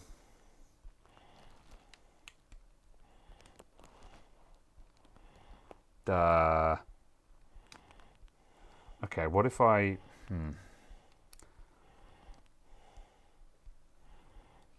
Maybe if I go all the way across... yeah. That's not helping. The problem we've got, because I'm not really showing you guys what's going on, because I thought it would be like 2 minutes to put this back together again. However, the little cage that holds the rumble motor in place has snapped open, and because it's not holding the rumble motor in the correct spot, the counterweight is now fouling the case. So it's a question of what we can do about that. It might CA glue back together again, but I don't know how long that's going to last. Hold on, can you...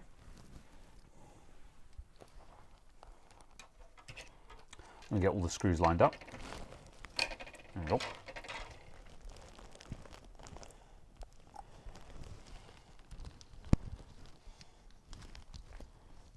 Doo-doo. Hot snot blob? No. Hot glue's not going to have the strength for it, I don't think. Although it might be possible to put it into the case and then put a hot snot blob in there to prevent it from pushing out, like as an interference fit. That might work.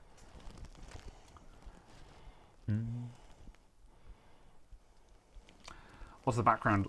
Yeah. What's the background on the name of Nethersen? There actually isn't one. It was actually a very old OC name that I was using for a Final Fantasy XI character, which I don't actually use anywhere other than online now. But yeah, it was a made-up name that was supposed to sound fantasy. It has no actual roots though.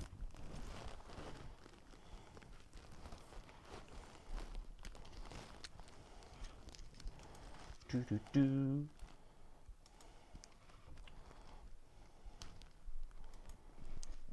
Solder it with plastic. I think CA glue would probably do a better job. I don't think this zip tie is going to work. I don't think it's going to hold low enough. But on the flip side, if it can get into enough position that we can get some CA glue in there and it will hold it together, that will probably do the job. But also, I can't see that glue is going to hold it either. I guess we could soldering iron it, but yeah.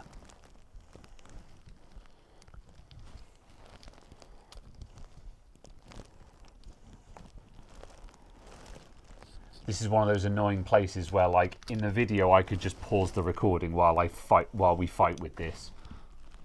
Pause in epoxy.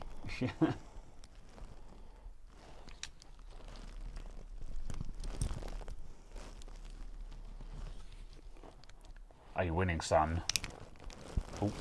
Oh, I think that was the sound of it moving out of the desired position. Yeah.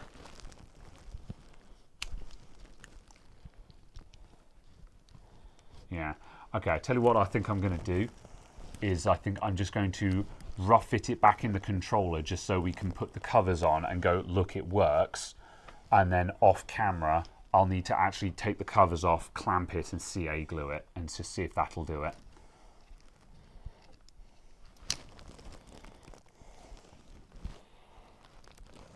I've now successfully made it worse. Yeah, so I think we should abandon this current endeavour. Yeah. Whoop. Yep, worth a try.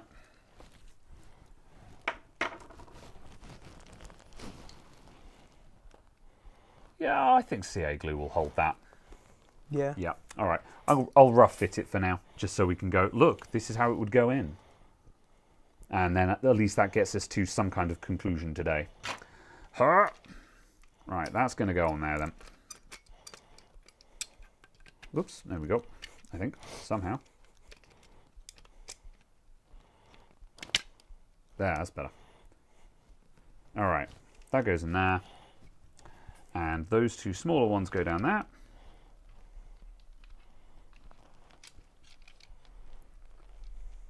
That controller was thrown at a wall for sure. You might be right. It's definitely had a lot of banging about. The big giveaway for the abuse is just the white scuff marks on it. Yeah, that's yeah. Like this mauling here, I think that those might be opening marks where it was just badly pried open when it was originally taken apart. But yeah, the white scuff marks, that's paint. That's definitely hit a bench or a desk or something. Oh, it's got security screws on it. Odd. Could you grab the Proxon set, please? I don't think I've got. Ah! Oh no, I lie. I do have I do have TR bits here. Oh, the TR8. Oh, okay. Whoop. Oh, there we go. I've got the right one. It's fine. Imminent danger of throwing it again. Oh yeah, actually, unironically.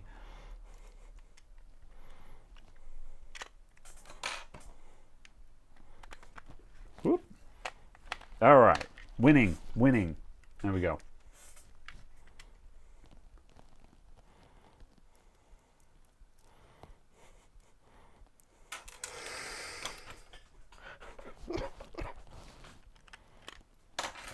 I need to go back to having little magnets on all of my screwdrivers.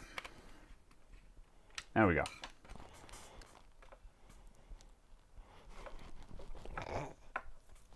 Shut. I know what it looks like. Shut. I was chasing a screw around in circles there. There we go. That one goes in there. How much is a new one? Like 50 quid? Yeah. Repeating myself again, but if you've got this down to a fine art, I think it's doable. And I think I will continue to practice on these. Yeah. Because I think I can get the teardown and reassembly nailed down and be able to do it fast. I'm not going to torque these screws down properly because they need to come out again anyway. Yeah, I think with practice I can get the disassembly and reassembly nailed down. But yeah, that's going to take some doing. There we go. Right, that's going to go on there. This one is just particularly depressing because after doing all of this work, I hadn't noticed how just abysmal of condition the rest of this controller was in. There we go. Is this guy's plugged in, isn't it? Yeah, hang on a minute. Yes. Bench cam. Whoop. I'll swap places for a moment. There we go, everyone. Oh, we're sideways, but whatever. Yeah, so we've got it reassembled. So at first blush, it looks okay. However, you can see the scuff marks on it here and all of the mauling there. You know what? I don't think those are opening marks. I think, well, they might be just very bad attempts at prying, but Dog? Maybe. And just, yeah. It's on both sides. I don't know. Extremely bad prying attempts, or yeah, make of that what you will. Yeah. And like the original design of it is cool. It's the 20th. It's the 20th anniversary thing. You can see it's got the 20 there, and it's got the see-through top on it. But also just yeah, the can you see all these? They look like cracks, but it's just where the veneer of the plastic has worn off. So it's just incredibly heavily worn as well. It's just yeah. Although I don't know whether that's just a representative of these ones. Sticks feel great though.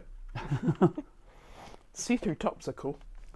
Yeah, it's not bad. This is one of those things where the actual design doesn't lend itself very well to being see-through though, because there's nothing to see. That's kind of the problem with a lot of stuff where they've done a see-through top for it, where there's just nothing to see underneath. I'm like, I appreciate the effort, but yeah, I don't know. Okay, I'll plug it in one more time. Oh, I left the cable over here. Nonsense. Bad temper scars. I don't know. Those are teeth marks. Yeah, they kind of look that way. Yeah, could be. Who knows? Who knows? Ah. Nail biting, controller gnashing, finale to your search and destroy. Yeah. I just knocked over the soldering iron holder, so all of the soldering iron filings have just fallen out of it. My God, what is right? Right, we're going back to face cam. We're wrapping up. We're closing up. Let's just show the thing working. Capture with face. Go back to the test. Go back to the test. There it is. Okay, right.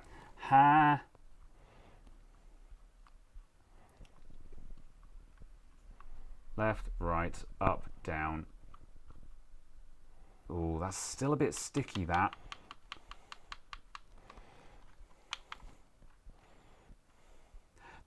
This one's binding up. Like the actual physical stick is binding up. This was the second one that had the mulled potentiometers on it, and it still feels pretty gross. So that's going to need a new module. It seemed okay. Yeah, it seemed okay, but having actually fully assembled the controller, so it's got more drag on it and stuff, I'll just try pressing the stick down. No, that hasn't helped. The right controller, where it had a brand new module that I hadn't messed with, that's fine. That feels great. However, the left controller that was very heavily the left stick that was most heavily messed with, that one doesn't feel good. Yeah, that one's great, but yeah, that one's going to need doing again.